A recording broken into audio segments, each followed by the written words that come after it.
wanted to play some auto chess. Wanted to strain a little bit. I was listening to the Candace Owens, Andrew Wilson. They're debating right now. It's very keynote. Andrew Wilson is just as dumb as always. And this is a clown show, but it's pretty good. They're getting into a debate right now about hearsay though, and it kind of died down. This the first hour, which this is on Candace. It's actually the first 50, 40 minutes. It's pretty good. They're going out the gate at each other. I had two really good Quillfish games. I'm trying to grind. I'm trying to stay at 1100, but I just can't run into people like Sad Boys here. So YouTubers, goddamn it. Yeah, let's find a game. I want to go straight to rank, but I need to warm up actually. Many times the watch really nerd. It's like they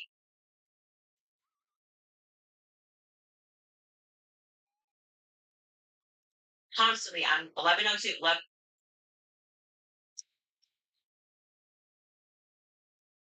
Wow.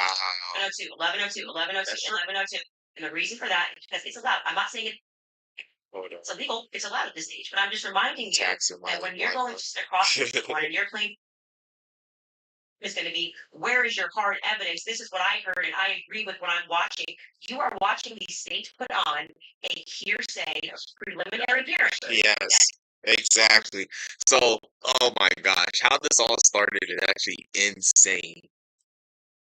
Fucking the trial for Charlie Kirk, the initial trial is was anything was allowed. There wasn't any cross examination, and that's what Candace is trying to explain to Andrew Wilson, that it was a quote unquote hearsay trial, not really quote unquote. That's what it was called.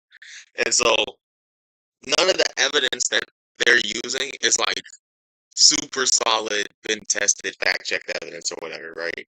And so you make inferences off of what you get, and depending on how much evidence you got, you create your story, right? The state has their story, TPUSA has their story, right? And their story is that Tyler Robinson killed Charlie.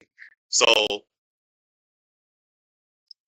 now it's like, well, Candace looks at the evidence and she's extrapolating a different story.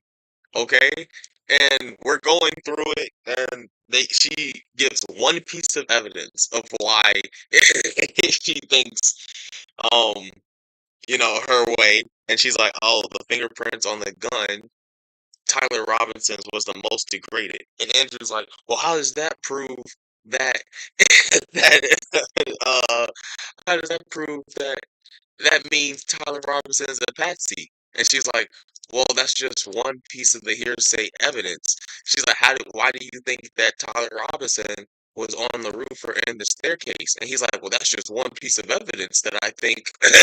She's like, that's the point she's trying to make to him. When she does it, it's wrong. When he does it, it's okay. But the overall point of what she wants him to understand is that all the evidence. You can only have hearsay evidence because that's all we have so far. So it's like, why are you butthurt about it in either way? But things are not going to go on. They got into witness statements and things of that nature. There's a reason why they swear you in, and they say you swear to tell the truth, the whole truth. Did you, write this statement? So it's the overwhelming majority of what you saw was hearsay. I got no water. People were representing other people's statements. This is a fielder conversations. We don't know where it came from. All out of the stage. Okay, but it's hearsay. So even a lot of that stuff may not fall under hearsay, under what we just read, right? But the evidence that you're speaking about, like when you say that we're going on bias, you don't know Tyler Robinson, okay? His boyfriend is not 100% was him. So I'm going back to your points that you made that this was overwhelming evidence for you. That doesn't make sense to me. Well, overwhelming just means you can't consider another. See how dumb he is? See how dumb he is? He's like, and he said this in his opening statement too. I gotta clip it up because it is actually so fucking funny. He's retarded. He goes, when I use overwhelming, I just mean convincing evidence. It's like, well, that's not how you use the English language, sir. Overwhelming means you have so many points that are right. It's hard to believe, or it's hard to convince you not. Should we just play Wonder?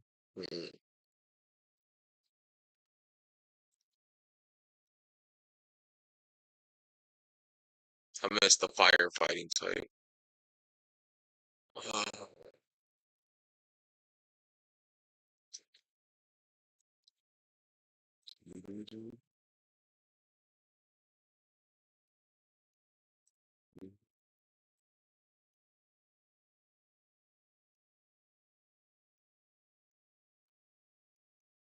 You play normal. I'm normal. Hi, normal. Okay. Look, he said overwhelming just means convincing evidence. That's not what that word means. He uses language deceptively. And he did it earlier too with a gun barrel. He says when you shoot a sniper rifle, dust could get in there. What sense does that make? When it's outward pressure, how could dust get trapped in? Doesn't even make sense. You agree with me that I said that what overwhelming means to me is that. Do you agree with me? Yeah, and That's so stupid. That's That's so stupid. That's so stupid. Your statement on That's the dumbest thing I've ever heard. Frank Converses, and he also that's just. Are you sure the evidence is that I find most convincing? Well, you're an idiot. That's not the only thing I've ever said on my Twitter about this case. Right, but the question I was asking you was pretty direct. Yeah. Right. What did you find? It's just not an exhaustive list of all the things. Well, that's not what you said in your tweet. You can tweet longer. It's not like we're limited now to 240 characters. So anything that I tweet and all other tweets that I've ever made are now excluded because I used the word overwhelming in this one. Well, even though all of this information I've said so publicly over and over and over two? again. Oh, we almost got three. Or why I'm convinced on the case. That's bizarre to me.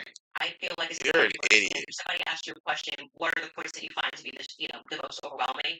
And you answered. You mean from that particular day of the hearing that I was responding to. Okay, is this something you find to be more overwhelming? Yes.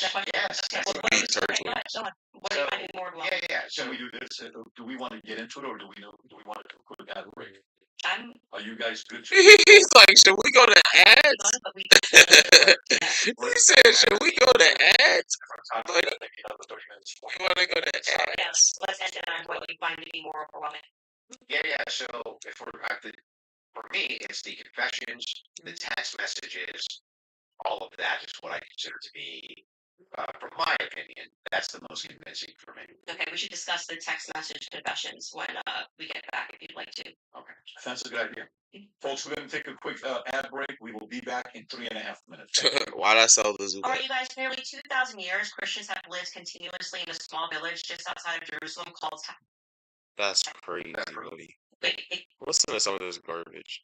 14 messages. Listen to, and Candace didn't do her opening statement with a phone. Andrew wrote a whole essay on his phone. And it's just him saying the same thing over and over.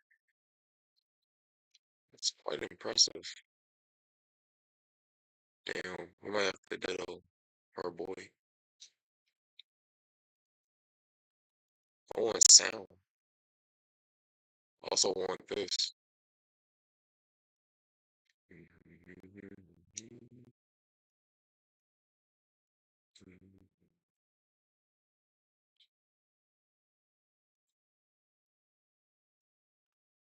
We're gonna have both.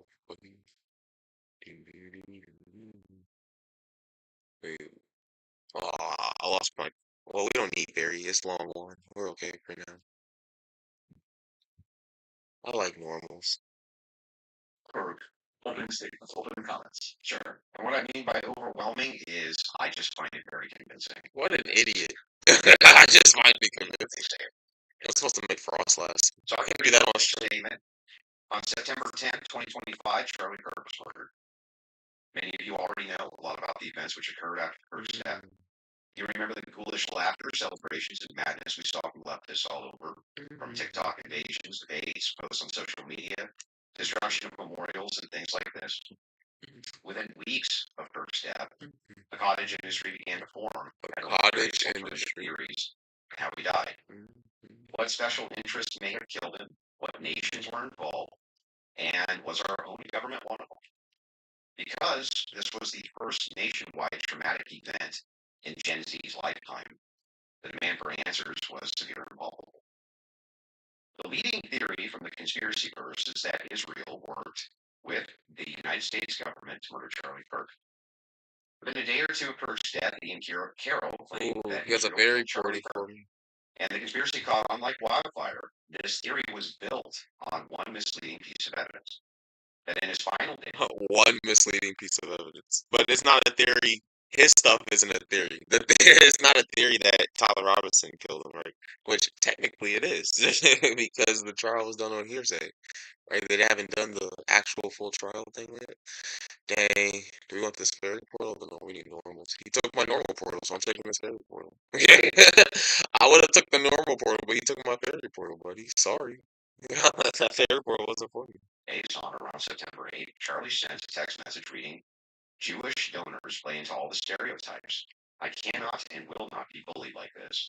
There will be no choice. I will not be bullied. This was sent in context of a platforming dispute regarding Tucker Carlson. From this scintilla of misleading information, it was speculated that Israel killed Charlie Kirk because he would have successfully opposed the Iranian war. Now, that's a fun theory, and who doesn't like a good, fun conspiracy theory? I like them. But there is no evidence that Israel actually killed Charlie Kirk. And if Candace has some, I'd like her to actually show it to me. I'm open to suggestions, but to date there has been any. There is, however, tons of evidence that a leftist killed Charlie Kirk, just as Charlie feared they would. I believe Charlie Kirk, and I have the receipts. No, I didn't have a dream where he came to me and told me that the left killed him. No, he didn't come to me in a dream and say, Candace Owens betrayed him. That never happened. In fact, I don't need dreams of any kind because I hold in my possession never before seen messages from Charlie Kirk to his security team on September 9th, 2025. I'm going to share the message with you today, which is the first time this information's ever been publicly revealed. On September 9th, Charlie's security team wrote to him, yes, law enforcement has been fully supportive and agreed to a security plan and posture. Tomorrow's event will be covered by both my team and the campus PD. If additional support is required, patrol units will be available. I have 11 on site. Charlie responded with this, okay, great. Remind them that they are there for one person's security only, because I'm somewhat worried the left is trying to kill me. That was a message sent. It's a shield, I think. Yeah. Night. Whatever could he have meant by that? Well, I think he meant exactly what he said. That he was worried the left was going to try to kill him.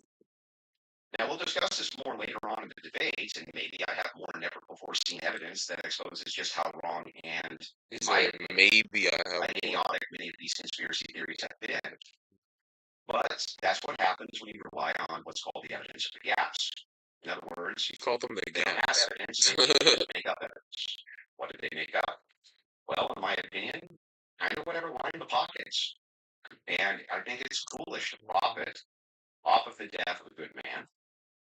But we came here today to debate, and so let's get to it. The debate topic today is one, my belief that there's overwhelming evidence Tyler Robinson killed Charlie Kirk, and two, Candace's belief that there's overwhelming evidence that Tyler Robinson was a patsy and didn't kill Charlie Kirk. In sum, the audience is going to decide who has more evidence according to their theory. My theory is that the state is correct and Tyler Robinson is the killer, at least based on evidence so far. Are they for psychic? Tyler Robinson is not the killer. Maybe we'll go for a text. To be clear, this is not a question of Psychic. doubt. If it was reasonable doubt, and that's all it was, and that's all Candace was offering, I wouldn't even be here having a debate with her. It's fair to have doubts. This trial has yet to occur, and the state hasn't even begun to try to prove their case beyond a reasonable doubt. But Candace makes a more forceful claim. She claims that there's more evidence that Tyler's not guilty of murder and was set up as a patsy than there is for the state's case. And I just think that that's absurd.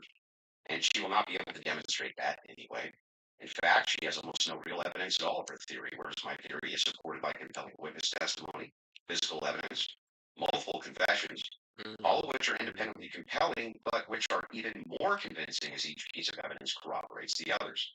You'll notice the term overwhelming was included in both theories. This is because Candace demanded I defend my use of that term, which I think is fair. In describing the evidence against Tyler Robinson, she, on the other hand, only wanted to defend her theory as merely viable. That is, until I showed her clips in which she said she believed the evidence of her theory, that Tyler Robinson's a patsy, was supported by overwhelming evidence. Only then did she agree to defend that position. Regardless, we're both defending the claim. There's overwhelming evidence on our side, so it's worth defining that term. When I say the evidence against Robinson is overwhelming, all I'm saying is that I mean that as of right now, I find it very convincing. I see almost no evidence at all in speculation on verified claims and suggestions of things that can only be hypothetically possible. Maybe one grass. Things like that. Almost done, by the way. I have no problem defending the state's case and welcome Candace bringing up any challenges she would like, but if I'm honest, the reason I was willing to pay the $300,000 for this debate was to finally have a chance for someone to demand Candace be held accountable for the unbelievable theories and claims she's been making. Candace's investigation is indistinguishable from a leftist operation. She couldn't be doing more damage to the right if she were trying. She uses her considerable platform to relentlessly attack one of the most influential conservative outreach organizations for young people. She's making a mockery of the online right-wing commentary class. She's harming Republicans in an election year by dividing them. She's harming Republicans in an election year. She's attacking the people we love, including his wife. It cost me $300,000, but today, I hope that she finally answers herself that. You know, Shield's not that bad. Candace, Get out of your system. She was just big dogs. I think I just want to get to substance today, and I will just speak to the audience. I've obviously had an audience since we've been covering this case. People know that there was a personal friendship between me and Charlie, and diminishing the pursuit of something that makes sense regarding what happened on September 10th. By throwing it to this is just people who are conspiracy theorists. These are people who are just trying to generate clicks. I don't think that people should be satisfied by that. I want people to remember that it's important to think. We've been lied to by the government great many times over, just the last couple of years. You just see the things that we've learned about our government. And I do want to say this. What's been the most disturbing element, I think, for everyone is that not only does the narrative not make any sense, which I'm going to demonstrate to waste time with the preamble going through the point. Oh my God, we lost. Podcast saying it's just reads and vibes that I'm Miss Cleo, and that's the reason why it is taking so many influencers. It's like $1 billion industry of influencers to dispute everything Candace says. It's not because I'm on my platform saying I had a dream last night. I don't think that I think that diminishes you as an argument. Obviously, we have presented a lot of evidence. You just presented a text message and said this is evidence. That's how this entire thing began. You're talking about like Israel got into the conversation is because immediately after one of the first things we saw was this push to make us all think and remember how much he loved Israel. The prime minister of Israel, who's fighting like a 27-point war, felt that he needed to come do a little mini tour and to be, strangely, to state that I did not kill Charlie Kirk, but nobody was having that thought that I can remember. Nobody was going, I wonder if he can end up who killed Charlie Kirk.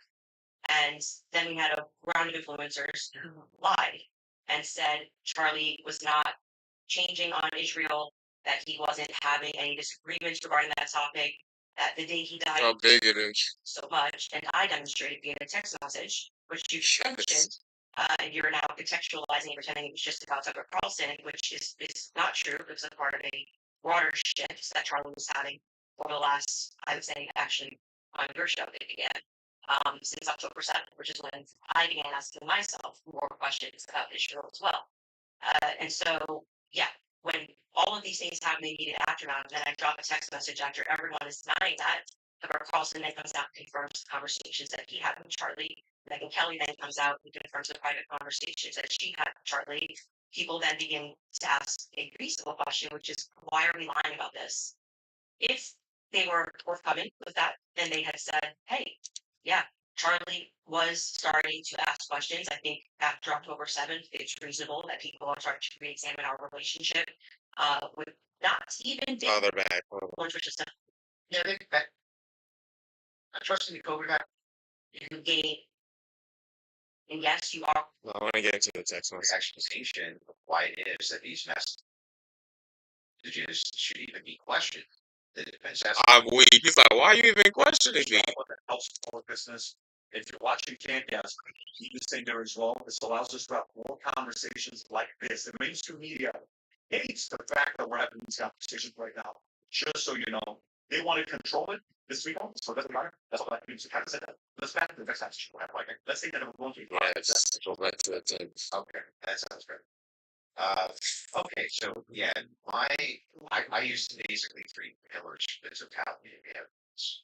Okay, so if you want to know exactly what those three pillars are, this is going to be the testimony with the text messages and the confessions. This is going to be physical evidence, and this is going to be the totality of the summary of the case. Okay, so right now, we're focusing on one of these pillars, my defense, which is fine. I understand that I have been my claims as well. So when we're talking about the I need grass, though. they seem totally valid. I have no idea why it wouldn't be valid. And I have not heard any good explanation for why it is that these messages should even be questioned. The defense hasn't questioned it, as far as I'm aware. Nobody has actually questioned that these messages came from Robinson to date, except for perhaps That's good. there are other people that are kind of in that camp. But why should I question these exactly, Richard? Okay, so first let's just go over legally what the point is of a probative hearing. The defense is not putting on, they're not there to say or to argue or to defend themselves at all. They have to address what is being presented by the state. Okay. So they're not here to then say, let me give you an explanation for these text messages. The relevant portion of what the defense did do was actually before we got to the preliminary hearing. I had mentioned that it was initially supposed to be scheduled for some time in May. They asked for an extension. That reading through those filings of why they were requesting an extension and why I actually believe their extension should have been granted, because they did not receive discovery on their text messages. That was one of the reasons. There were many reasons why they wanted to have extension, but this was crucial, right? So forget just the general sense that these messages feel off, and yes, you are allowed to have an intuition, you are allowed to have a sense, and just go, this is very weird. We're being told this kid had like above a 4.0, Tyler Robinson. He wanted to get away, that even text messages almost running head to head with themselves. Like he wanted to get away with it, so he thought the best thing to do would be to text a full confession of what he did, down to Ren. You remember saying, "Yeah, that's also me in surveillance footage." It felt a little too on the nose. I just people have common sense. You just don't text message, but then we're also supposed to believe that he put a note under because and burn this and get rid of the evidence. So don't worry about that. So I'm about to text you a full confession. That it felt off. It felt weird off the bat. The manner in which they were texting, we're told he's like a gamer who's using a Dremel This spreadsheets, fascist, but then suddenly he's writing like a Also, as a held novelist. player, he did actually get a 500K code correct. Yeah, I'm not a gamer, so we'll say that we start debating that, you'll be way over my head. But yes, Yes, but my point being is just that, just first, it's a general sense of why people had reaction to these messages. That seemed like I was trying to give props to the guy. rather than games and rights. Do you have that intuition? That is, I am. I just said that. I said just parking aside the intuition of just something feels wrong here, which you should follow your intuition. You should actually do that. If you say the COVID vaccine is running out, feels like it's coming out too fast, and there's too many celebrities telling me to do it. I'd like to take a pause. That's good. That is, you are allowed to do that. I need intuition. Now, hang on. Let me respond a little bit here because you've been going for a minute. Let me at least respond a little bit. So the first thing is like, I don't know if I wanted that. Not trusting the COVID vaccine and mask was the science. That wasn't just intuition. That was the science. There was tons of competing science. They gave me the grass I thing. tried to suppress it. That's true. But there was tons of competing science for why you should take risky mRNA vaccine. Shit. Well, the science like this. Now, If you're talking about intuition, though, you say trust your intuition. I'm actually giving a different message. You actually should be very wary about trusting just your intuition. It is true that intuition can be useful, but it has to be tempered with logic, reason, explanatory power, and evidence, not just intuition. That's why I'm parking it aside. Intuition is the first step. Something feels off, right? Okay. That was my first step with COVID. I don't like the way it's being pushed. This shouldn't require a celebrity campaign, by the way. Another element of that is why people don't feel good about the Charlie thing. Why do we have so many influencers saying things? It's why do I call using the same adjective? You switch it up. I'm overwhelmed. Like, chill. Like, you could say, I found some parts compelling. I think this should go. I found some parts compelling. Maybe we should, see at the trial. That would be. I think that slobs of both words or the other.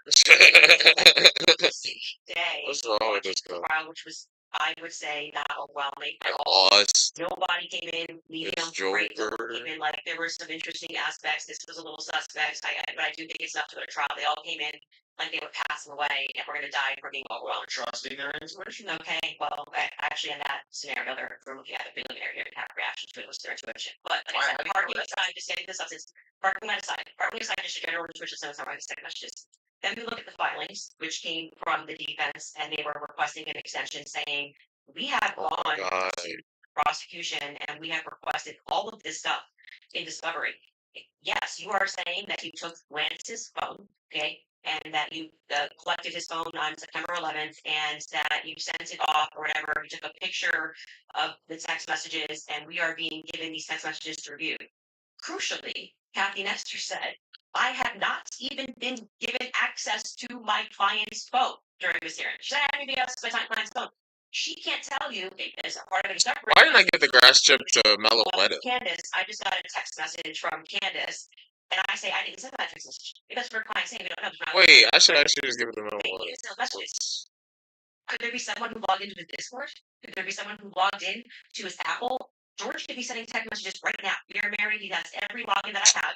And remember, I should have gave it. Why didn't I give it to Meloetta? Why don't I have this? Reasonable doubt with common sense. He may come during the trial when they actually have to address these points. Say, I did not write those messages. I was here. Lance, my boyfriend, was logged into my phone, logged into my Apple ID and my iCloud, sending messages. I know that we have the ability because my husband does it. We have the ability to send messages. It is not convincing to the public when, for whatever reason, the FBI would not, FBI combined with the FBI, it's not the prosecution's fault, made that clear during that hearing, would not allow them that discovery request to be able to see where did that message. I actually could have gave it to my Meloetta. Grass fighting. Right. I want to know that message actually was generated from his iPhone when he was waiting to retrieve his, rifle, hoping that the pooch doesn't have a bad sniffer, like it's just weird messages. I want to make sure that yes, it was actually him. He was holding his phone, and his boyfriend didn't just log in to his computer when he was home. Lance was his boyfriend. That is a crucial fact here. That discovery was not met by the time we got to preliminary hearing. So I remain unconvinced by these text messages. Just as you feel convinced by them, I feel unconvinced by them. Okay. So then the idea here is the reason that you don't think that these are valid text messages, and you don't, right? It has not been proven that these messages are valid, and they don't sound valid to me. I don't think anyone, even if someone was selling like a, I don't know, pot on the corner, would be smarter than to write a full-fledged confession. He even writes, I thought I would get away with it, and I was hoping never to tell you until old age. And then we're being told that he wanted to commit suicide and he wanted to get away with it, but he's not smart enough to, I don't know, maybe not text. It's such a confession that we've never seen. I think this is the first time somebody has start to finish. It's a confession like we never seen. I'm in this surveillance footage, and I'm here, and I'm wearing my Converse, little teachers here.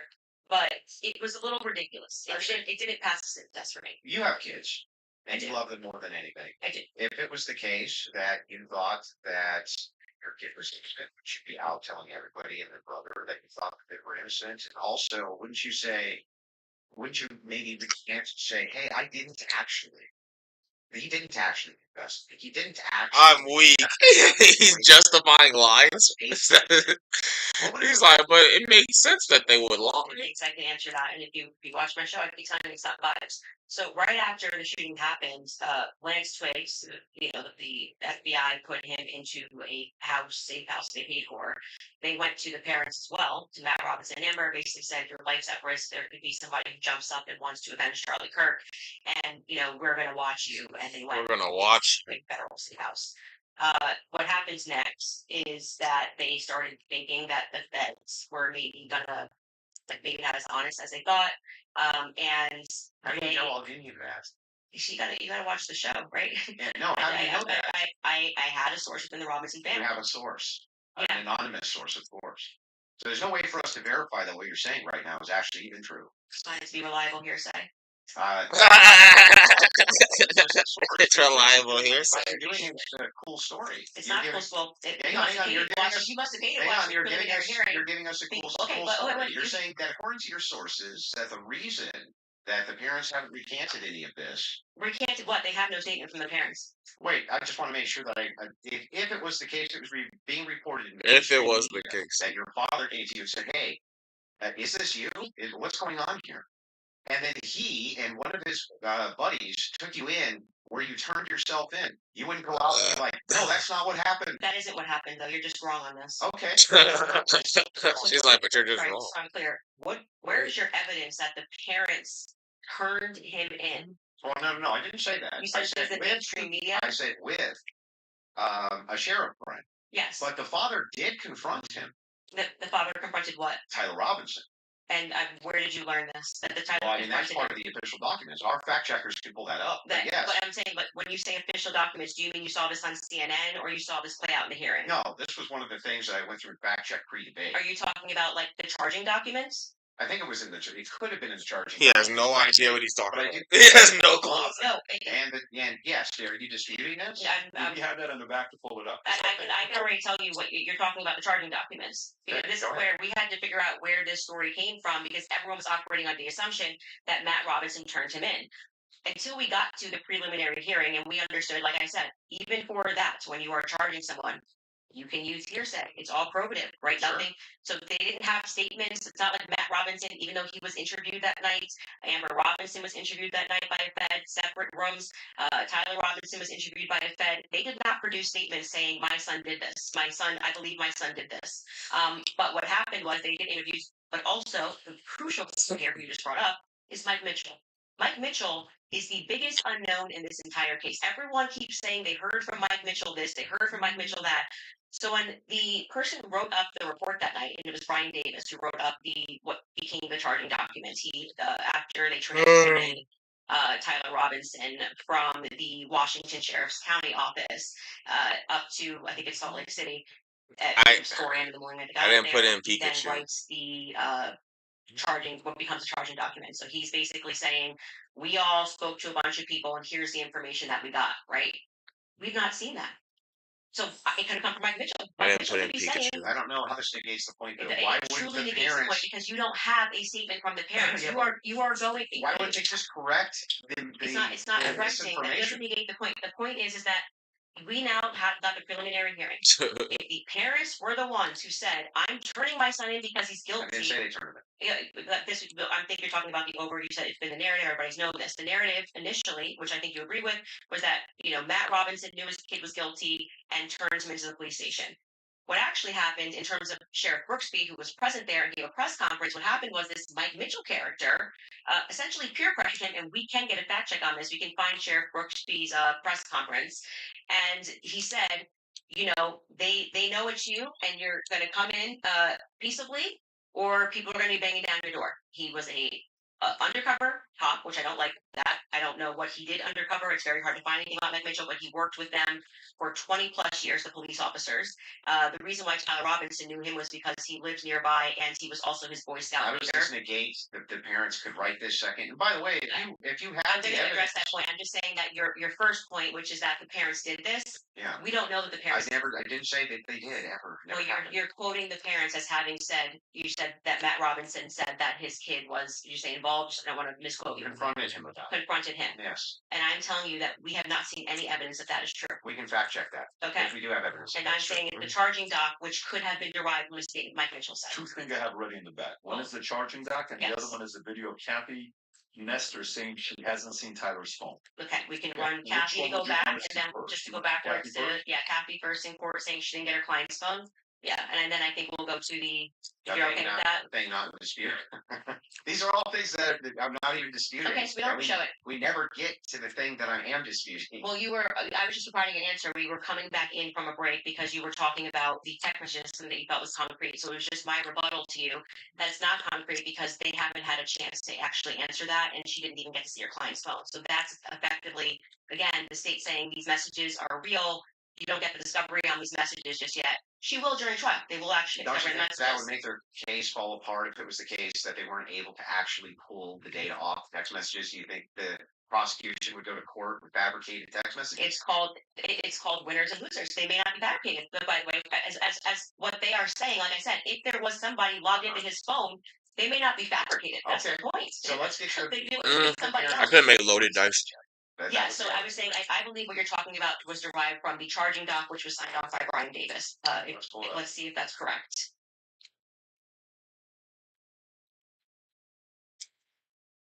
What are we looking at here? Robinson's mother explained that over the last year or so, I'm sorry, Can you zoom in? Is this the I charging can't doc? see it.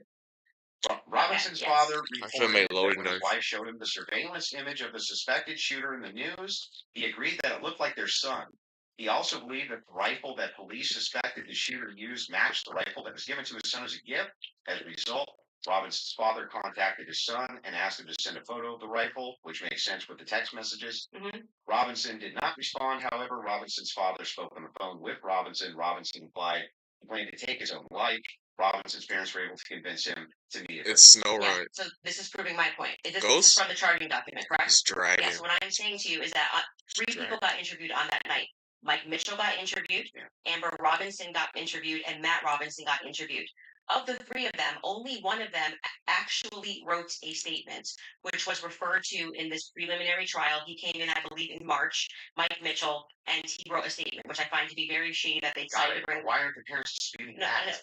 Well, first off, That's the question. the parents are not going to ever play in court. I wish we got the dragon ghost type. When they have a legal team that is going to be advising them not to speak to the court because your son could go to prison But forever. they're playing to somebody else who's their source. I'm not going to address that. She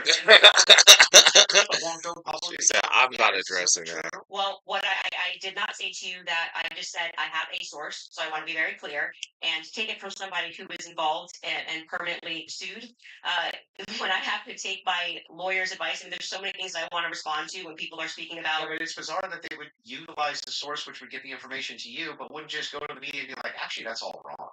I am telling you that you would nary find a lawyer who would advise you to go to the media.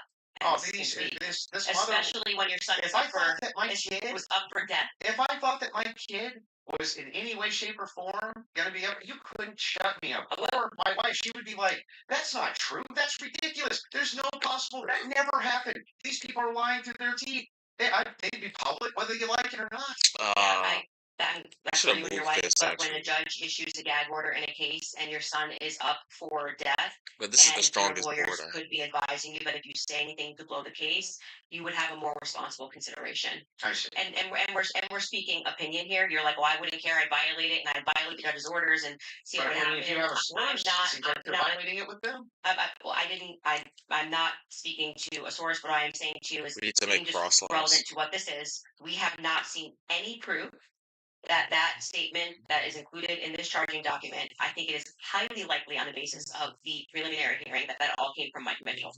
And Mike Mitchell would be a part of the statements of it's him saying the parents told me this. The parents could dispute that. That's going to come down the line, right? They're going to be able to see parents. I will say this, putting together context clues. If the state had it on, 100% certainty that Matt Robinson and Amber Robinson said it, a 5-day preliminary hearing would be a good time to say we have enough evidence, and I can tell you why Matt Robinson made this statement, and here is his statement that he signed. That would have been a good time to present that evidence. That would also be a good time for the defense to say that's totally fabricated. No, it's not. It's the wrong time. Why couldn't they? That is completely the wrong time. Why couldn't they? Because what they're doing is they already said they didn't receive discovery. They literally can't. They literally can't because they can't. They did not receive discovery. They didn't receive that information? No. They just received the text messages. But in order to... That's not the text messages. The probative information. Yeah, we're talking about the information that we just reviewed. That's not the text messages. They never presented the state never put it on. Yeah, they didn't. The defense could easily still have presented this. Yeah. No. They could have said they're. No. They're not allowed to. No. Sure? In a preliminary hearing, yeah. The defense is engaging with whatever evidence the state decides to put on. They did not put this on as evidence. Brian Davis was up there. So they're not allowed to present anything? Are they allowed to present anything? They are allowed to say... Like if there was a conspiracy that they could prove, right then and there, they present that in one of these hearings? No, it wouldn't be the right time for that. I disagree. I think it's not a disagreement. I think they not only could do it, but they would do it. In fact, when I talked in depth with my attorney, they said that's exactly, if you had actual evidence that there was fabrications by the feds, that's exactly when you would introduce that. So when in the document that they filed yesterday or a couple of days ago, the appropriate, like what you're doing at this stage of the hearing is the state is saying we have enough evidence that we think this needs to go forth for the trial. Hence the reason that there's this extraordinary we allow hearsay. It doesn't really need to be perfect. It can be enough that we feel like we can move forward, right? And okay, I disagree with that in general when somebody's rotting in prison, but whatever. The next phase is for them to meet in court and for the defense to essentially present an argument to the state that says, we find this filing to be defective in and of itself. We don't even have to defend ourselves because you, the states, have enough, you know what the laws are on the books, and this filing is defective, and you should get rid of these charges because they don't make sense based on what you can decide based on law on the books. So that's why they then file the dismissal, right? So in the dismissal, what they're doing is they are engaging, and this is what was widely misinterpreted. Well, yeah, they're engaging as though as it's a hypothetical. If this is hypothetically true, then so they're saying all of these charges. I'm not disputing any of that. Damn, bro. Like I said. No, what I'm asking specifically is like, who could shut parents up who are like, no way, there's no possible, this never happened, this is ridiculous. They would be shouting it on CNN. They would be shouting it from the rooftops. They would be losing their minds. And you're like, no, the gag order would be enough to keep them quiet. Not enough for them to talk to your source, but enough to keep them quiet. I think that's quite ridiculous. But I'll even concede this whole point to you. Let's just say maybe this was misconstrued, right? There's a little bit of reason to doubt it because we're still waiting for the evidence for trial. If that's the case, then why not take the same standard for the evidence that you present? You're just waiting for trial. Well, you didn't do that. Wait a second. Wait a second. I just want to make sure that I got this right. That's your argument to me, right? My argument to you is what? Your argument to me is that, hey, wait a second, Dave. There's not enough here that convinces, right? Well, that's actually my rebuttal to you. Is that you are saying, why are people engaging in what you term to be conspiracy theories? No. I term it to be thinking. They're just thinking because they're recognizing there are a lot of holes in these stories and that this is not strong evidence, right? This is the reason they're doing it. I'm explaining to you, this is the reason You're gonna die. I'm addressing what you view to be an overwhelming evidence. And by the way, I want to be clear. Yeah, well, but thus far, every point that you brought up, do you feel like this is beyond a reasonable doubt? I mean, you realize he's going to be. It's not beyond a reasonable doubt. Mm-hmm. It's just what I find convincing. Whoops. Why are you so upset when people say they don't find it? If that was the limitation of the claims that you made, if it was just, wait a second, there's a little bit of problems. There's some problems in this case that I have questions for that I want answers to. Nobody have a problem, actually. Least of all me. I would be the least likely person to have an issue with you, any of your fans, anybody saying. In fact, I've had tons of Discord calls about this. My position's always been clear. My position's clear. Have better evidence than others. But I've seen them myself. I know conspiracy. In fact, the federal government has hundreds of thousands of laws about conspiracies. They've seen them everywhere. We both know this, right? That's never been what the problem is. The problem is when you make claims outside of, well, wait a second. I'm just questioning evidence here. Just questioning what the state's case is here. Just asking questions. It's when you make claims outside of that, where you claim that there's good evidence or good standards, you should believe because, and then it turns out that it's all nonsense, or it's wackadoo stuff, or it makes no sense. And when we have a chance to cross-examine your evidence that you presented, I'm going to show a lot.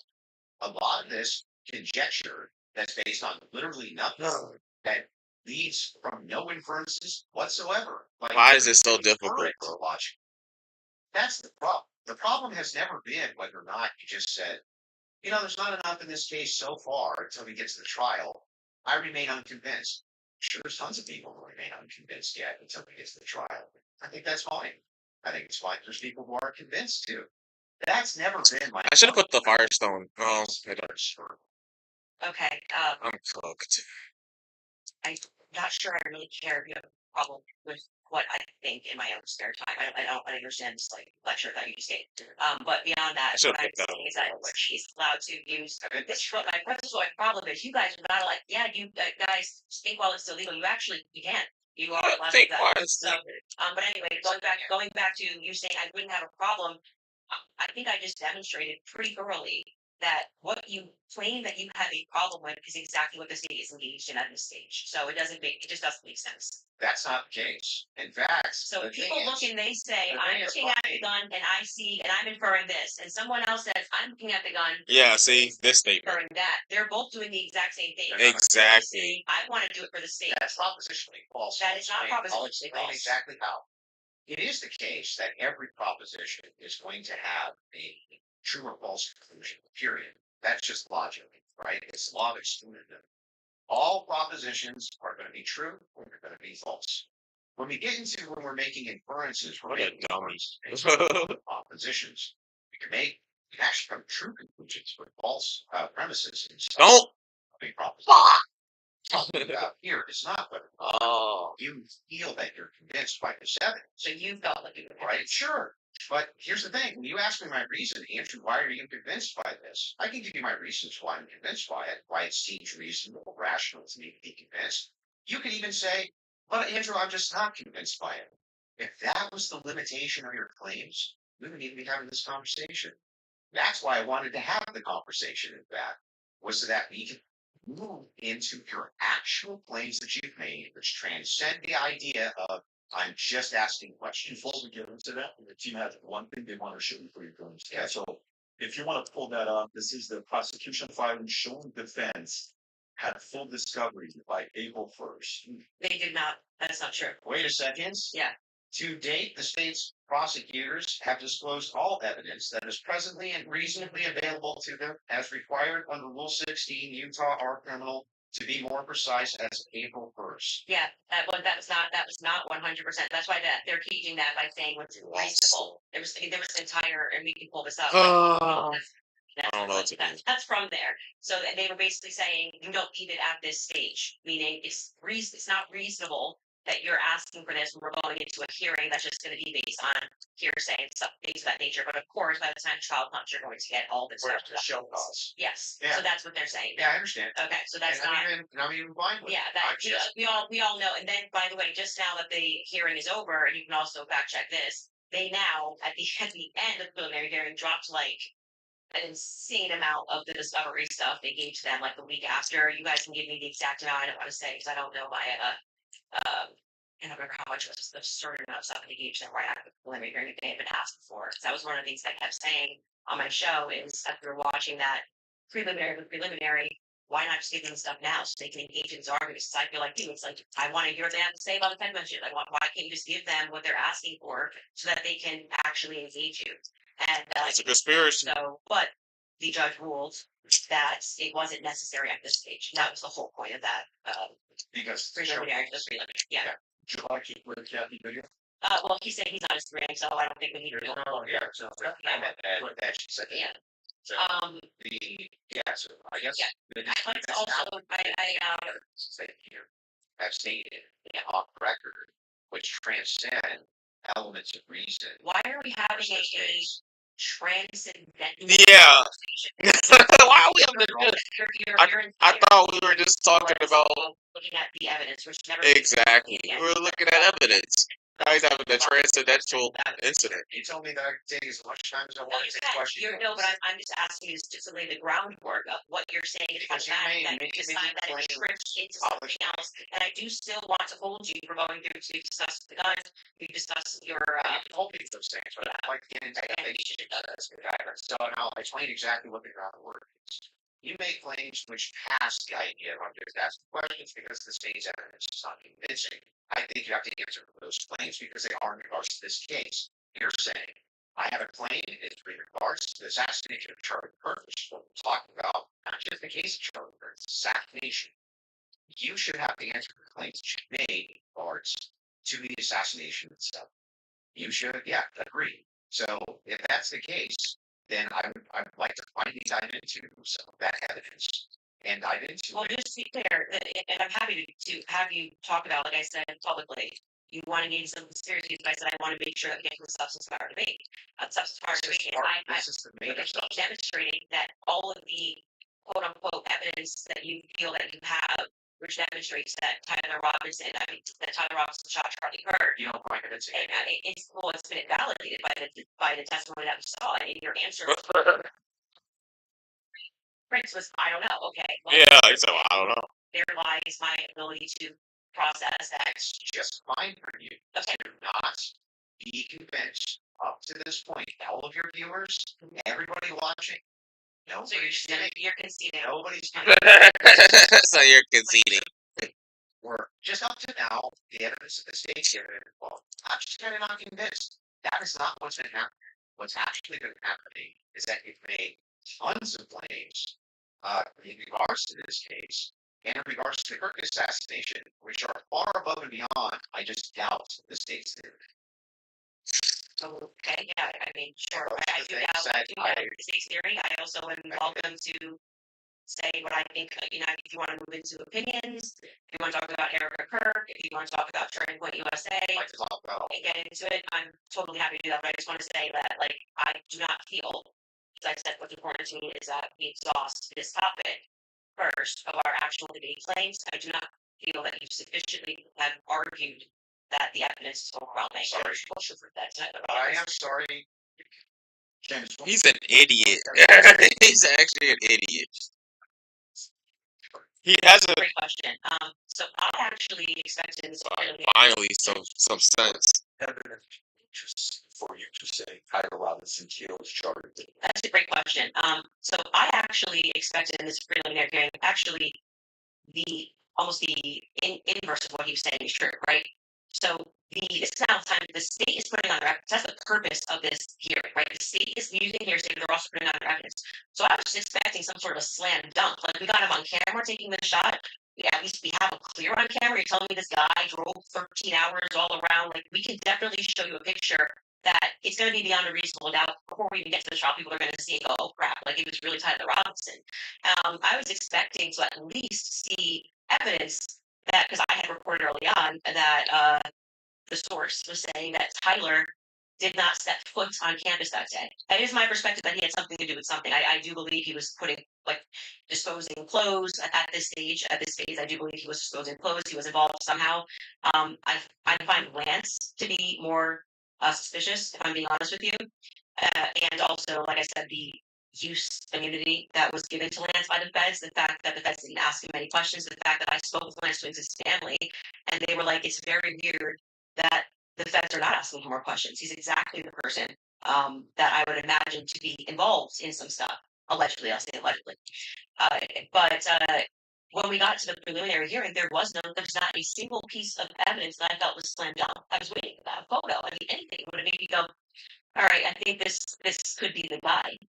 If they had handed over the discovery on text messages, since that was their big ta-da, we got the text messages, that would be the first thing that I would hand over. But actually, who was holding them up? Like I said, it wasn't the prosecution. They're right to say we were handing things over, and we heard the defense argue on behalf of the prosecution, saying it's not them and it's not the FBI, it's the FBI that's holding on to things. The FBI took everything. The FBI took the gun. The FBI took initially the screwdriver. And then when I heard testimony about the things that they found that were suspicious, example being the backpack. That's something that really bothers me. That they say they traced the shooter, they traced the route that he went on, and then there was an abandoned. We know, but it looks like he's wearing some sort of backpack. We know that there was an abandoned backpack found at the bus stop in front of a library, and they felt that this should be taken into evidence. They took it. The FBI, this was the testimony of Amanda Baker, I believe her last name is, but you might want to fact check that because I think I'm learning last names. She was the forensics for the FBI. And then she says she gets a call on the 13th, and they stopped testing on this backpack because they find that the backpack actually belongs to somebody on Charlie's team. But if you know the map, the layout of the campus, you're going, well, what the hell are they doing all the way up? This is nowhere near anywhere. And by the way, that's not an acceptable answer for why you just gave it back. That's like, why would you give it back? You're acting like no one's ever been killed by somebody on their team before, right? So I found that to be very strange. Perfect. That he was on the exact route that the alleged gunman ran, and that their excuse was, we just gave it back because we heard that this belonged to somebody on Charlie's team. So that to me is, this is why the investigation itself feels underwhelming. When you learn, and this is completely crazy to me, that some of the artifacts that Charlie was wearing were immediately returned to Erica. That's absurd. That is absurd. Everything should be in evidence. When you learn that the car they carried Charlie in to go to the hospital. They had immediately towed, cleaned, and back up for resale. That's absurd. That should be sitting in evidence, and any police officer that you speak to will say, or a person that's been involved in a crime will say, I didn't get my stuff back for years. It had nothing to do with anything, just around. And they kept it into evidence until the trial was over and it has to be approved. I think somebody said by the attorney general has to sign off on giving me those objects back. And we were told this is all fine. And we see, and this is just one example, Erica holding the crucifix. That should be in evidence. Irrespective of if you feel bad for her, they should have have it and it's sweet. That should be in evidence. Immediately handing over the crime scene. This is like the craziest thing ever. It's like defies common sense. You immediately, and when you heard the guy who did it actually go up on a podcast and explain, I got the call. They said it was a paper emergency. I've never in my entire career heard of a paper emergency. They had already had someone come up and dig up the dirt. So by the time he got there on Sunday, the dirt had already been dug up for him to lay down papers. That is what people are looking at and going, this is weird. There needs to be answers for why this was done. And he tells us the call came from the feds and the governor's office. UVUs wash their hands of it. And what he's saying sounds true because we heard during the testimony, one person described the regions of who was in control of everything.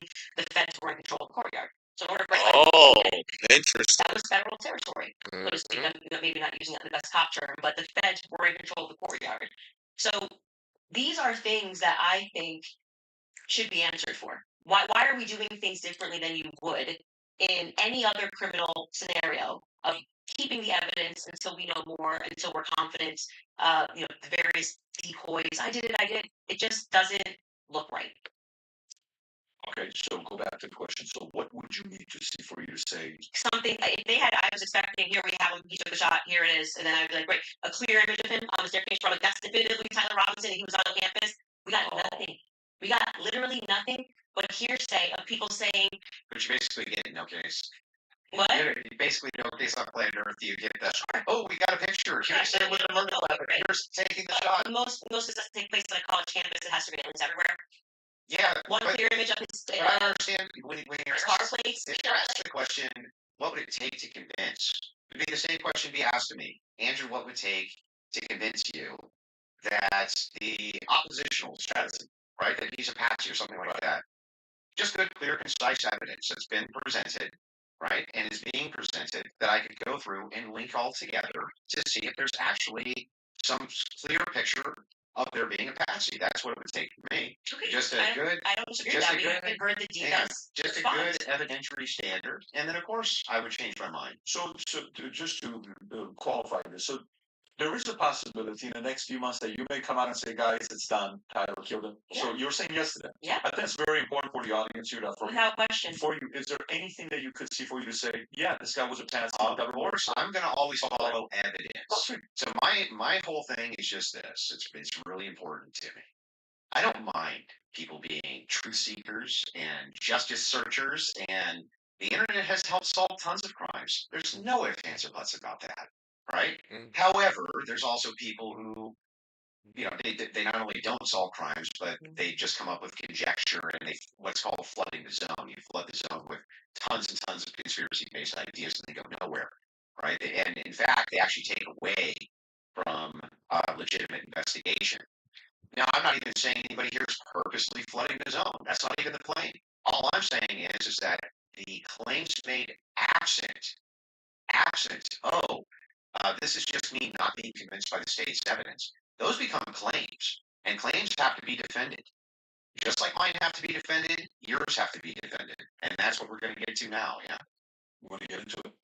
Would you like to take an ad break? We'll take an ad break. And then we'll talk to Erica Kirk and TP USA. And the conspiracies that have been conjectured by Candace Owens in regards to this case in the Charlie. Perfect. Folks, we'll take a 3.5 minute break. Yes. All right, you guys, you have probably seen all the buzz around red light therapy lately. Holy.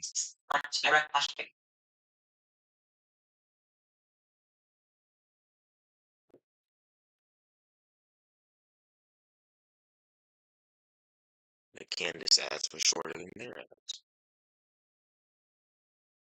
They never came back. The Candace ads were shorter than their ads. is ridiculous. Firestone would be crazy, actually.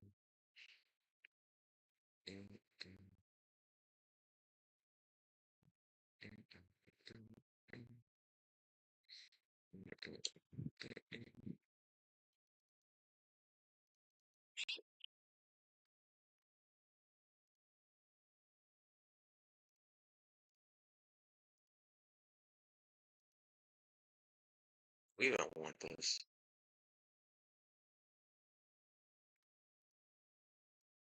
No, we don't want this, buddy.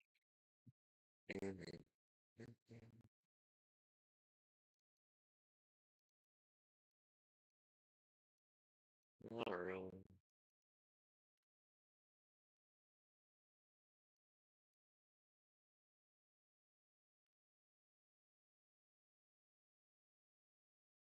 I thought I was gonna go fairy 4, but not really. Is Altarian? Nope. Oh, there is a fairy in though. I don't know. Not really, buddy.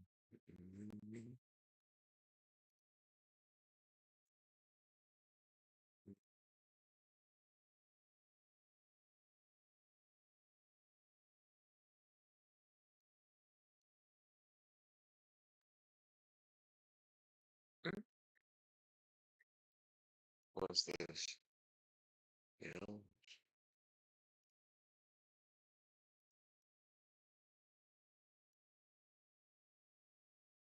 it's not even giving me. Yeah, try this a little bit.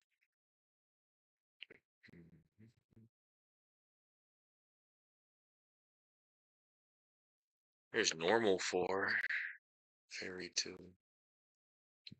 Maybe we will build this. This is psychic though. Like, wouldn't this be better? And I need. Well, this is frontline, I guess. 4, 4, 4, 6. Like, it's not even more defensive. Who puts tank items in that? I definitely right. Here we go.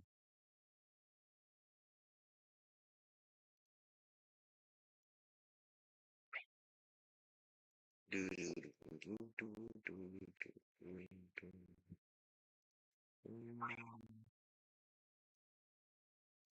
I I rolled it again, dude. Are you serious?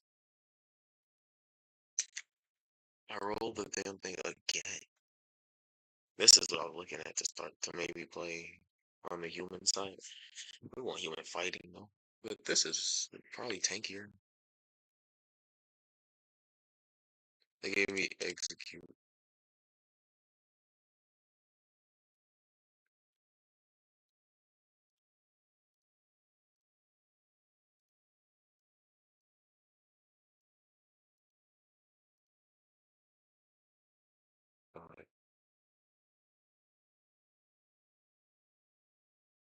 We can make fire 4, 5.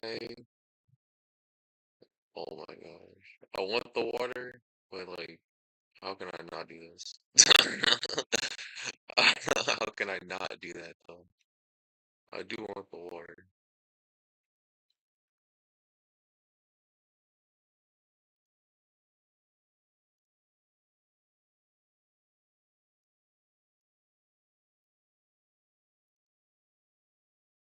Okay.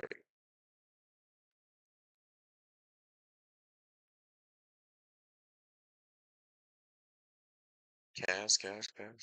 No. We're losing. We're losing. No, we're not.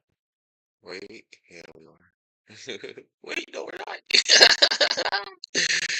The stones, baby. Fancy living. Here we go. Get all this ability power. And I have return. Oh, we're not making too much though.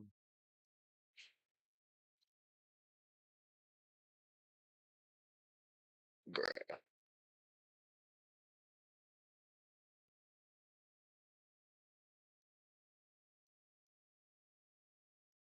It's charge. Okay. Well,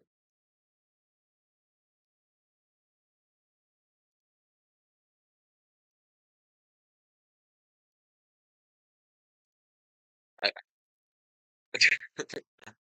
I can't not skip my goddamn guy.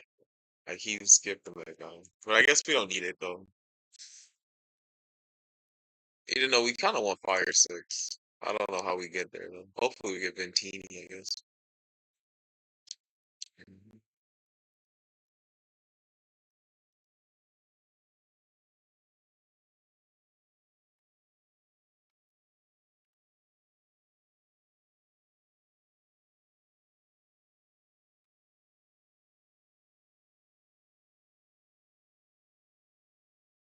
Took my blue word, buddy.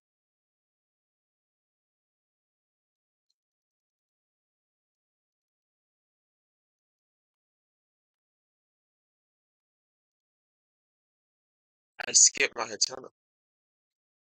Yeah, we have to level up then. I skipped my Hatana. Mm.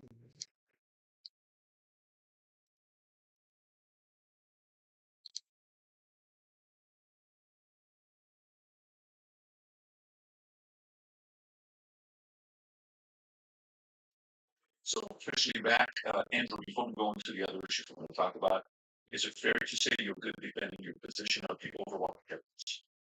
Yeah. Okay, beautiful. You take the lead, go for it. Yeah, so I have a bunch of questions for you, and I want to make it super painless, right? So Oh, no traps, no gotchas. I'm just going to ask them direct, and I think that as long as they're not loaded, if they're loaded, you should not respond yes or no. As long as they're not loaded, if I just directly ask them, I'm hoping that he'll just give me a direct answer. So here's the questions that I have. Wait, before we get into that, I would like to push the reply to that. So just to be clear, we agreed to debate our claims, and then I agreed publicly that I have no issues having a conversation with you about other things that I've discussed that were outside of the court hearing and things like other evidence that's come across our lap and things that we've been speaking about.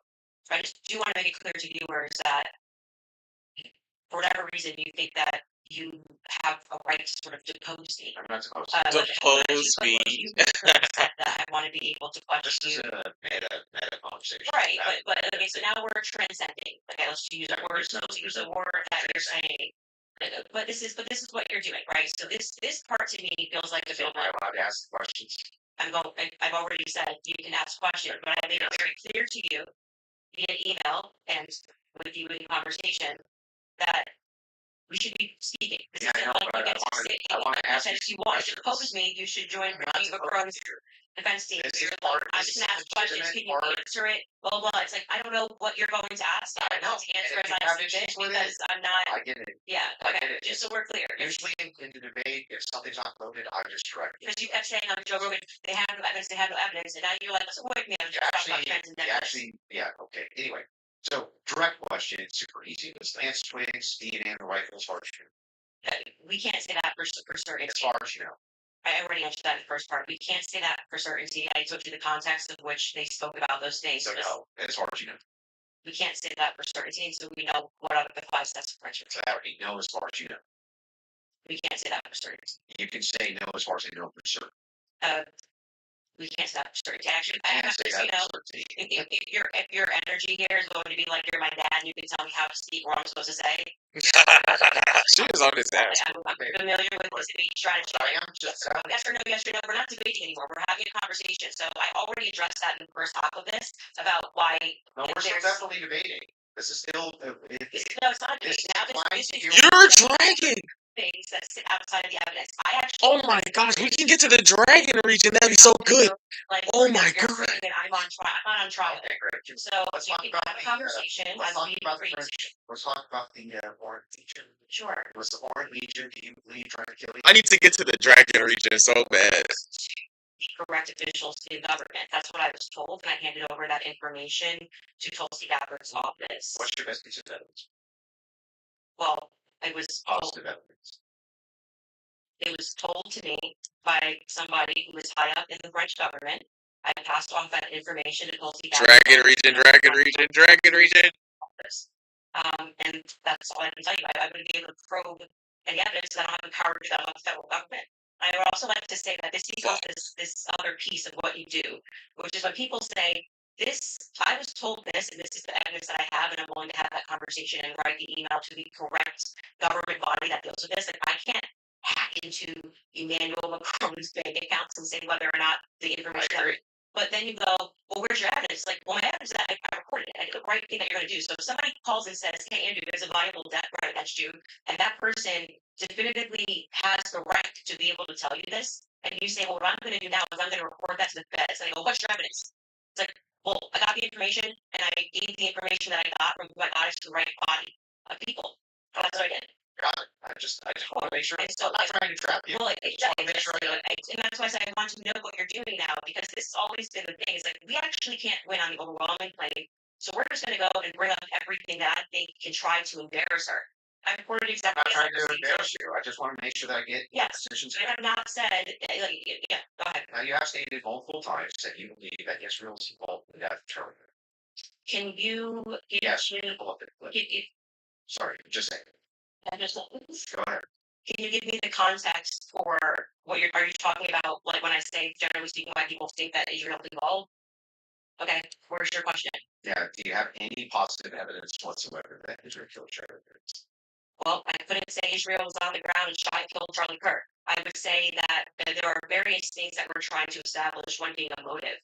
And since I don't believe that Tyler Robinson and his transferring is a convincing motive, because he was fired up about politics, which Lance testified that he never spoke about with him, nor do I believe that he was, so into LGBTQ issues, since Lance testified they never spoke about LGBTQ issues, that he stopped and ate at Chick-fil-A, which, if you are into LGBTQ issues, wouldn't be your lunch before you go kill Charlie Kirk for LGBTQ issues, because, Yes, you have positive evidence. I'm answering the question as I feel like I want to answer it. Like I said, you don't. The question I'm asking, positive. I'm telling you that in any case, establishing a motive, and again, I already explained this at the top of the show, but the reason why people find Israel to be an interesting question is because, truthfully, Charlie's perspectives were changing on Israel. Sure. And he was starting to realize how much pressure was being put on not just our government to constantly fight their wars, but also being put on his organization personally.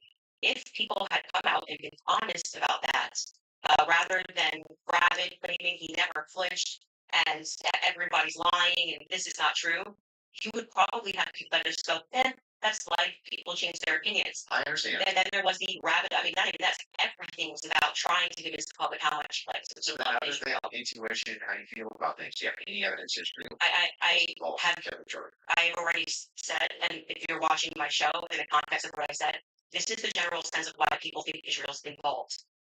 Nobody has made the claim that Israelis, and there were also, obviously Joe Kent.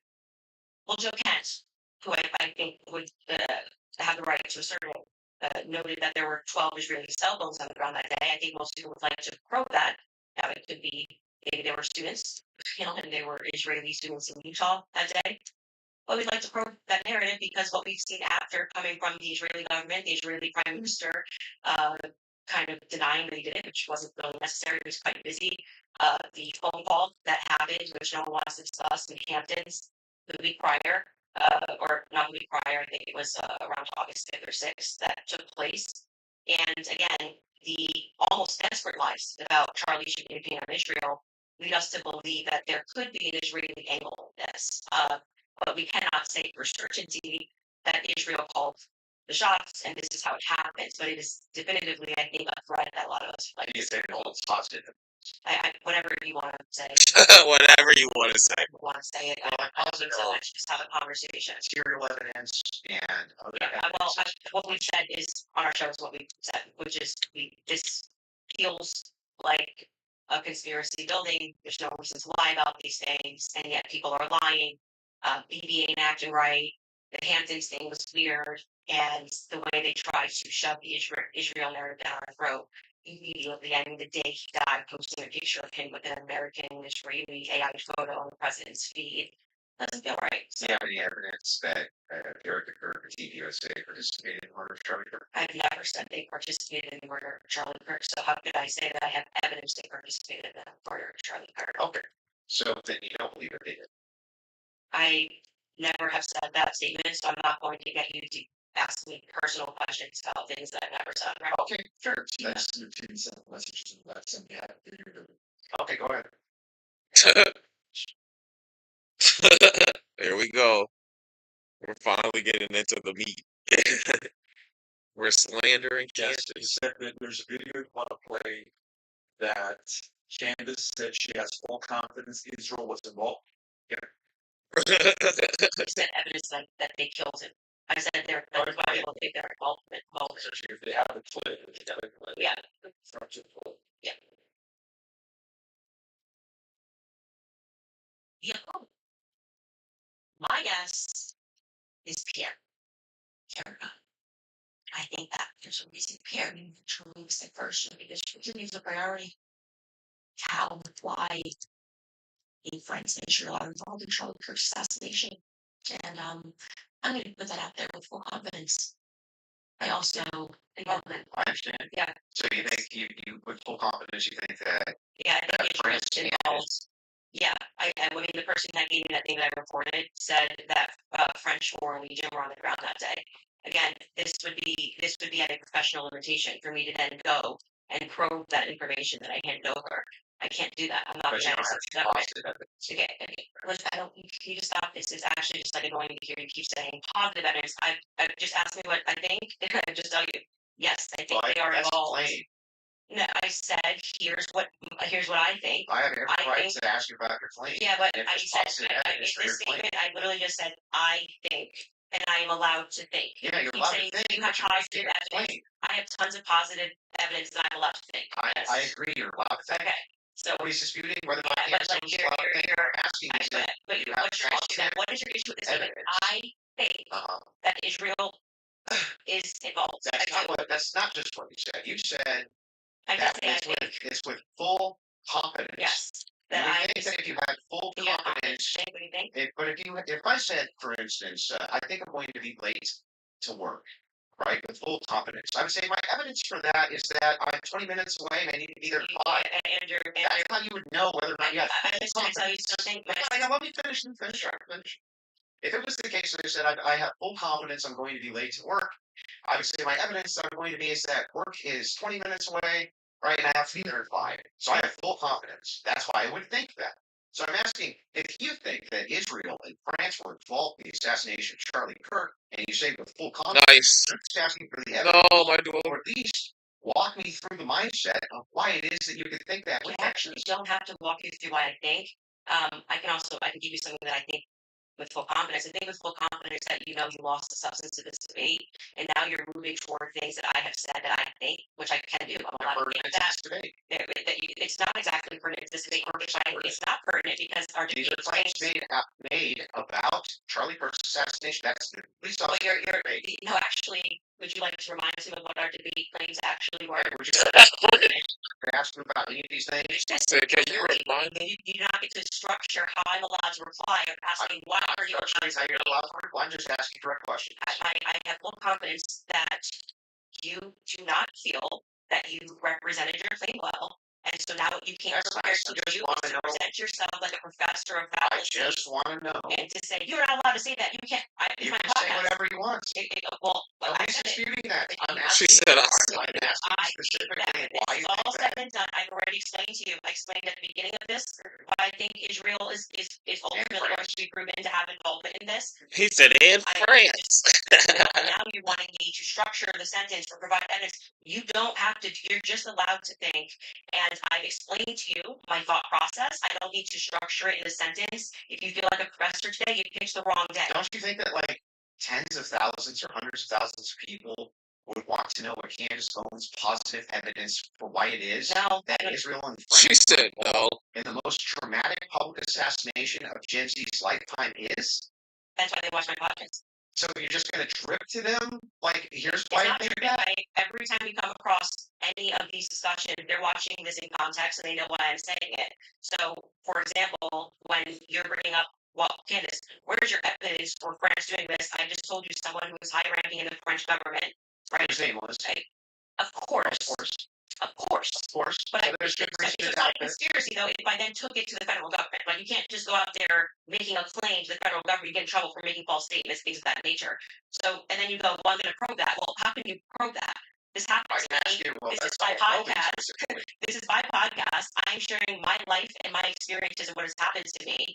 And you're basically coming in like you're going to, regulate how I'm allowed to say it, if I'm allowed to say it. You're sounding a bit like a professor trying to regulate and say, Candace, You sound very defensive, like you just don't want to answer questions. I did answer your question 3 times. I just didn't say it in the way that you wanted to say it. Obfuscate and you run away from it. But You're obfuscating. Because it's pretty. I think with full confidence, people recognize the strategy that you're trying to employ. So let's get to the next clip you have prepared. Sure, they can pull up whatever clips whatever it is that you guys. Sure. I would still, on this point, I just want to make sure that you have full confidence that France and Israel are involved in the assassination of Charlie Kirk, I think, and you have no evidence for it at all that you'll give us. Well, I already did tell you where it came from. Like I said, I can explain it to you. I can't understand it. Tell you that he was going to kill, that France killed Charlie Kirk, or just that you were in danger? They said that the French Foreign Legion was involved and on the ground that day. I've already said that. You just don't like hearing it. No, Candace, just out of curiosity, when you pass down that message to Tulsi or Trump, Tulsi's office, yes. Tulsi's office, are you giving them who told you that, or you're just saying, here's what I heard from somebody? And I have this information, Sure. And of course, if they wanted to open a file on it, which I thought was quite mysterious, that Trump's office never got back to us. It was kind of weird about maybe they're not the correct office too. I did receive a response from Tulsi Gabbard's office, but I don't think there was ever any investigation into what I said. So the call was, hey, I've been told the email. Yes. Email was, I've been told I have information. Yeah, that the Tulsi is so fake though, unfortunately. French Foreign Legion was on the ground during Charlie's assassination, and that. I mean, I have just a lot of information, but you didn't get specifics who it was from. Not in the first emails. I figured they would Yeah. So if they do contact you, 100. Are you comfortable giving 100% who it is? I would absolutely give them as much information as possible. Question, if whoever's the U.S. government, why are you not? Yes, it's very strange to me. So if that's the case, now they may respond back and say we did. That's their position. And that's why I did it in writing. And so I'm glad that's the case. Yes. Because so if they and right away in Trump's office, Margot got right back to me. Said it was on his desk, so he has that. There's no. And if you do say that and then contact that individual, obviously you don't have to leak your sources here. Is there enough credibility where that person would be willing to talk to them and explain to them exactly what their sources are? Yes. Okay. I mean, it seems reasonable. And so why he's asking me to defend that is like. I'm not. Now he's like, I'm not. This is the whole debate. It's crazy. I've asked that many times on my podcast. What do you think about that, Ed? What?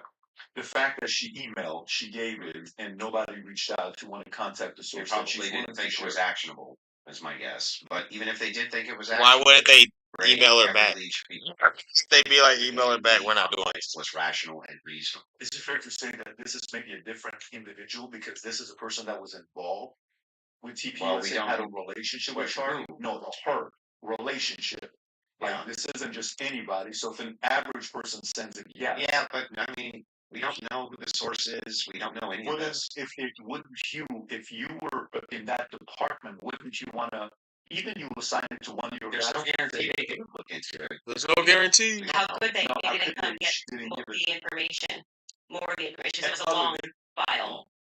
This is a separate. This is the guy's name. This is more on. Well, I sent the email, assuming that you go and you make a report. You think they're going to come back to you and say, "Hey, what's more information? We're investigating this," and that didn't happen, which is what I raised about that. Especially because this was at a time when they were saying that they wanted to explore every possible lead. I even texted Dan Bongino. So actually, it was three offices: the executive office, Dan Bongino, and Tulsi Gabbard's office. Okay, so the follow-up to that is the following.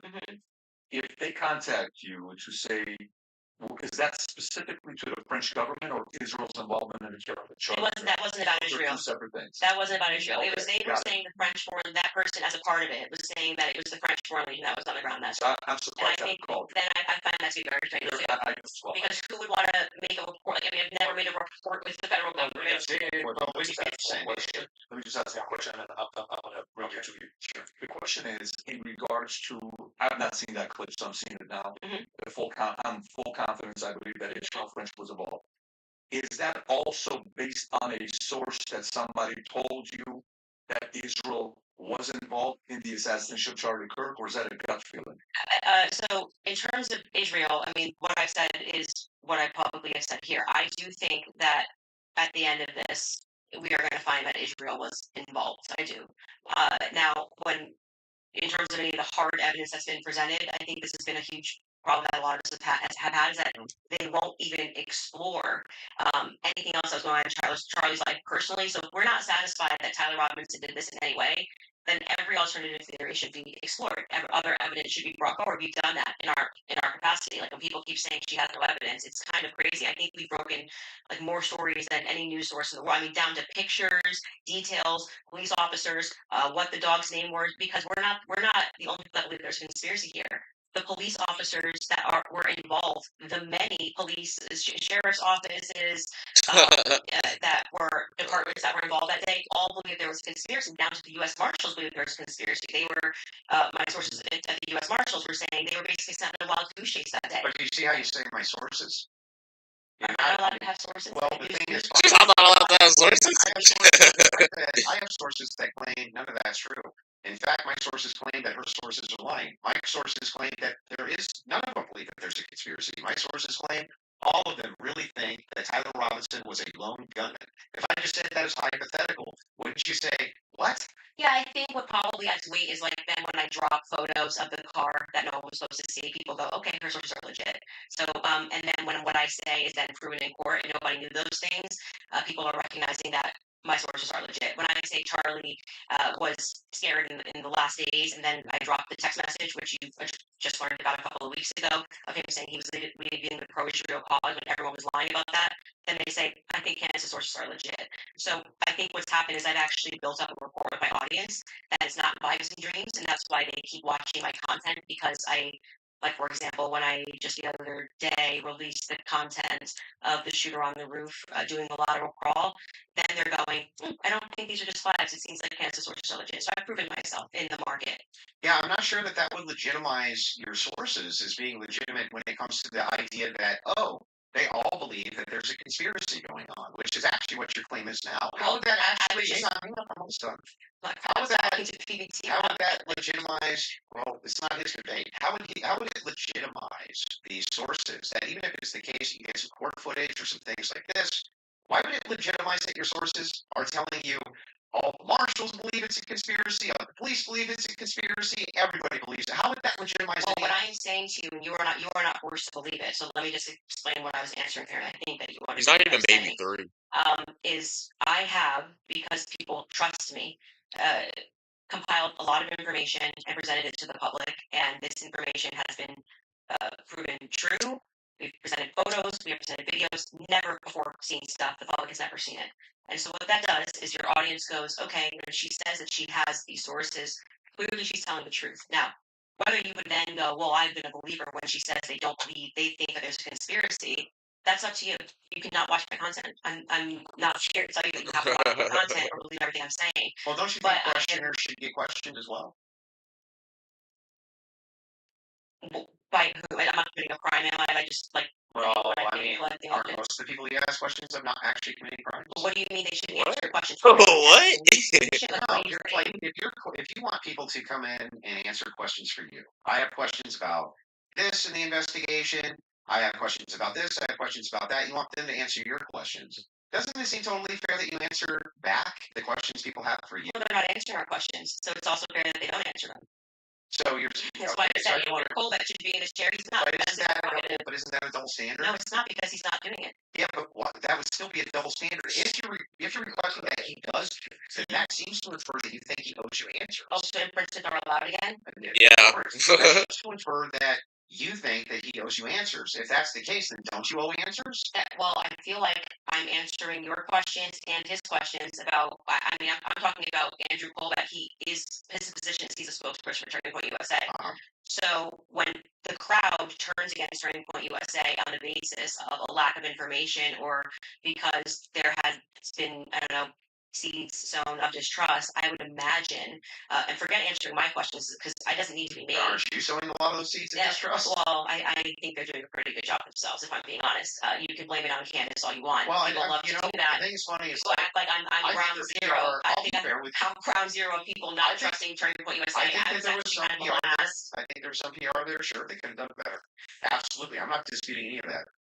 One thing, though, that I want to just directly ask you is, do you actually believe that anybody in TP USA or Erica Kirk or Erica actually participated, had foreknowledge of, or items? Charlie? I'm not going to get myself into a legal pickle here.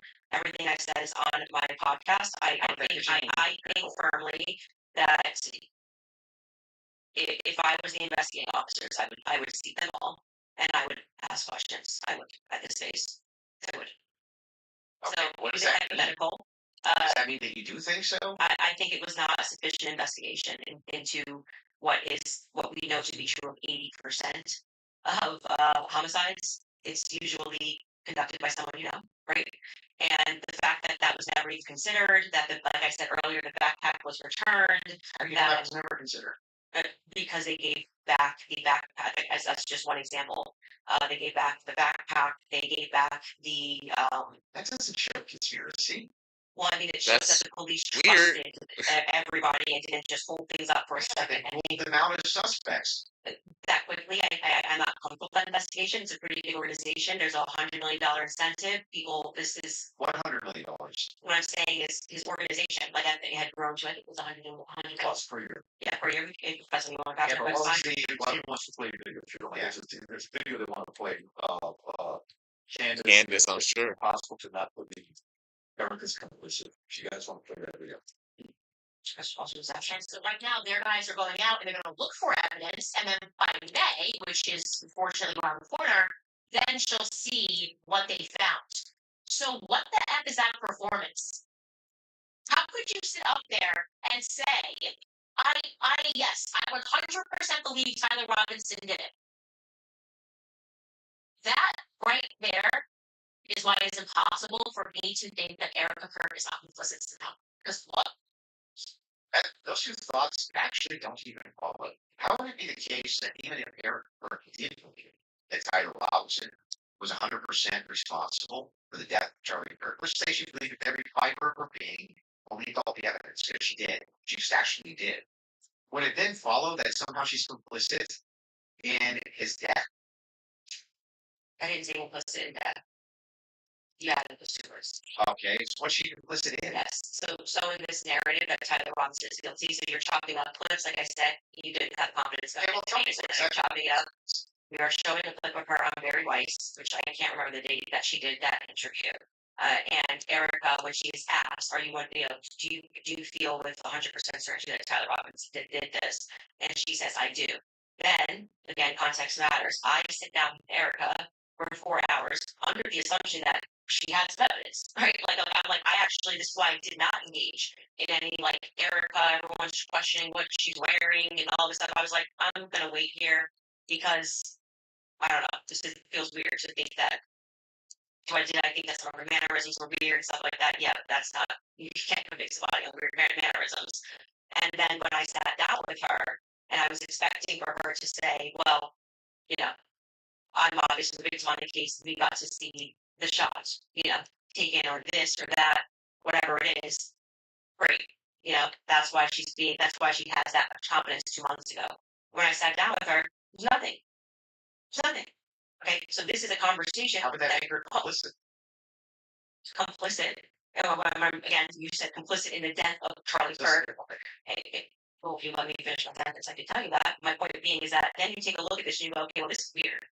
Why would you have this confidence? And then when you sit across from somebody and you say, okay, great, I want to go out there and defend you now. I want people to know that you can't say this publicly, but you know more things. And she just blanks. And then she says, well, I'm going to call a lawyer.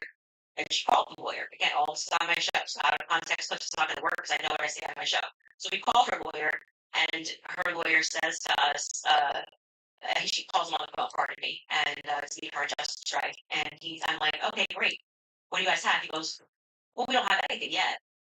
We're not at that phase yet. And I'm like, what do you mean you don't have anything? He says, well, don't you know how it works? It's a probable cause hearing. So basically, the state says that they're going to bring this forward, and now our people go out and they look for the evidence to assert that Tyler Robbins is guilty.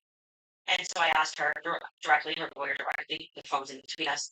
And wait, so just so I'm clear, you haven't seen anything that the public hasn't seen? And he says no.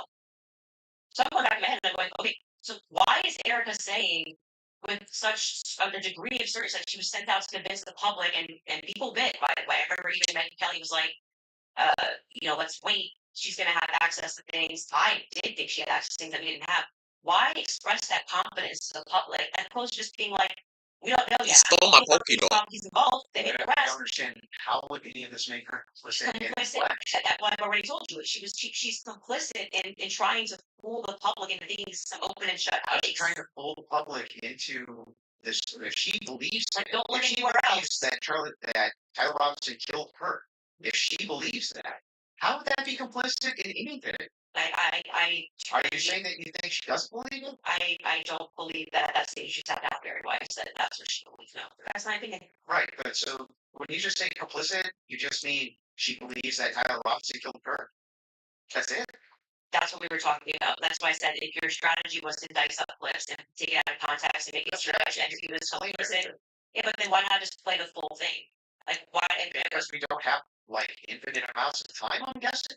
Why don't want to watch? I'm going to go back to my theory that you didn't feel confident that you could defend your claim that it's overwhelming evidence, and now you're trying to move towards Dr. Clips and getting your response.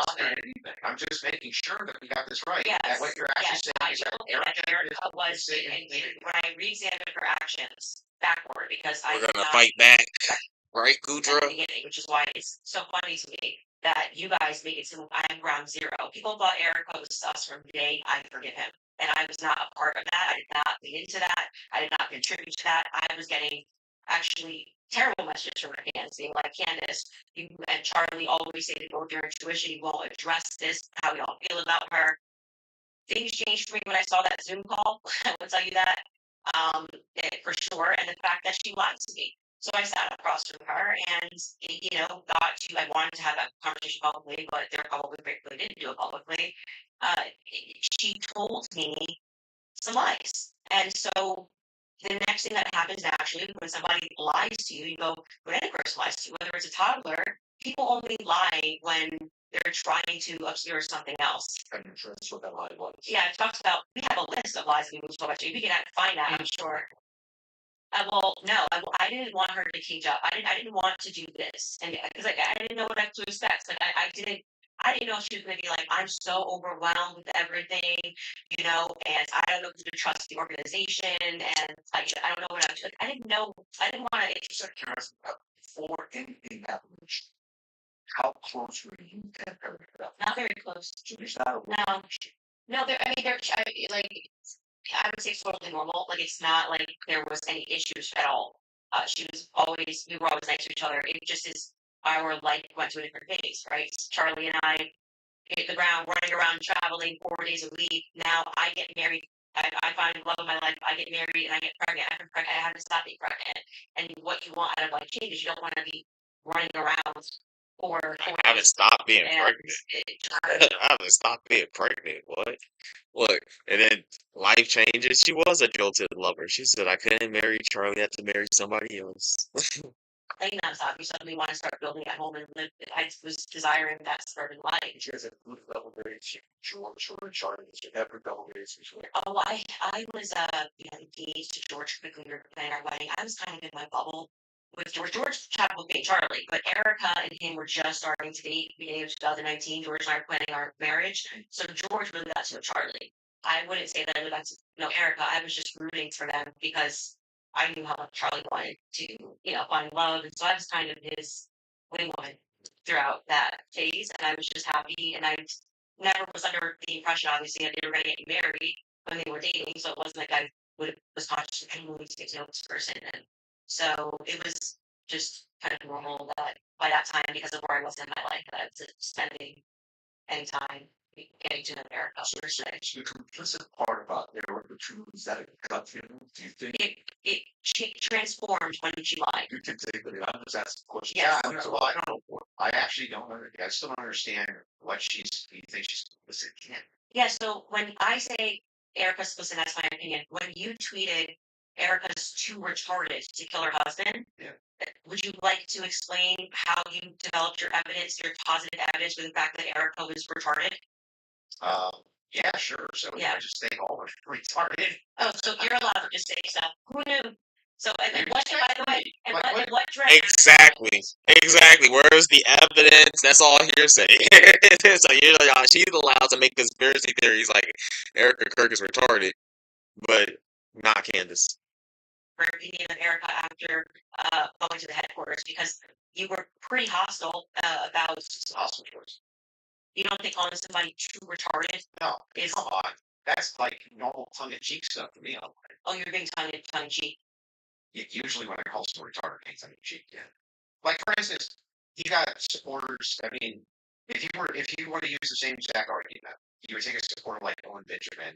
He called you bad names and called your husband bad names. Are you just like, well, it's no biggie? I've never answered him on anything that he said. I'm saying that you now are her biggest offender. So do you still think she's Not her biggest offender. Do you still think she's too retarded?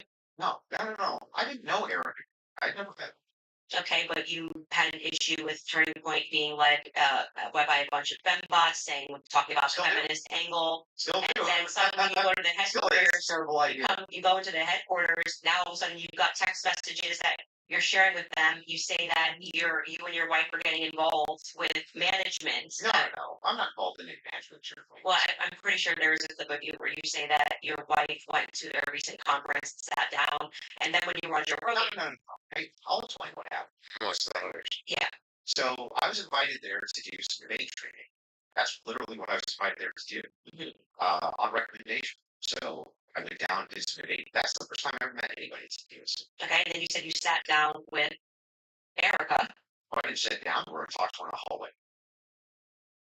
So you didn't sit down and speak with Erica? No, I didn't have like some sit down long conversation. We talked in the hallway. Okay. Is that when you gave her the hug? Yeah, gave her the hug right there. My wife did too. I'm very sorry for what happened. Okay, so at what point did you start receiving text messages from that you cited in your opening statement? Well, I just reached out to TPUSA and said I'm prepping for debate. Is there anything that's pertinent that I can use here? Do you find it interesting that people have been asking for, basic answers to questions, and you're saying that you walked into their headquarters and reached out and they It's amazing, isn't it? If you reach out in good faith and you're not demonizing them and saying that they're complicit in the murder of people's deaths, that perhaps they're actually willing to release things to you that are pertinent, other than thinking that, maybe perhaps you're diabolical. Well, I feel like if I was going to release that information, I didn't demand it be released to me. I actually never demanded that be released. I just simply said that this is what was going on in the last 48 hours. Maybe to the media they could release it. They could release it to PBD. They decided to release it to a guy that called Erica too retarded in June. So yeah, I just think it kind of shows that Turning Point is sending you as their horse. Well, I don't They know just where don't have the courage to have the conversation. If they were just releasing something in good faith to answer questions, I've never demanded that. It's not evidence. You're sharing your opinion because she's too retarded. I can't share my opinion. But I think it's going to it's really obvious to the public that rather than presenting that throughout the course of everybody wanting to know what Charlie was going through his last days, they decided to give it to you to come to my house as some sort of a surprise. Well, do you think the public's not smart enough to see through that? Do you think that They talk about terrible PR? I know that there's a huge debate that's He does, though. probably He does. People listen to this clown. One of the debaters called. It's insane that people listen to this clown. Well, do you think the public's not smart enough to see through that? Do you think that they talk about terrible PR? You know that there's a huge debate that's coming out that's going to be probably one of the most viewed that year. And one of the debaters calls you and says, I'm taking this position. This is the position that I feel like there's the most evidence for. And Candace also agreed to answer many of my questions in regards to this. So if you got pertinent evidence here that I can use, I definitely like to take a look. What is It was actually amazing to me. It really was actually amazing to me how if you approach people in good faith and just say, "Hey, I'd actually like to know what the facts and details are around this," they actually do talk to you.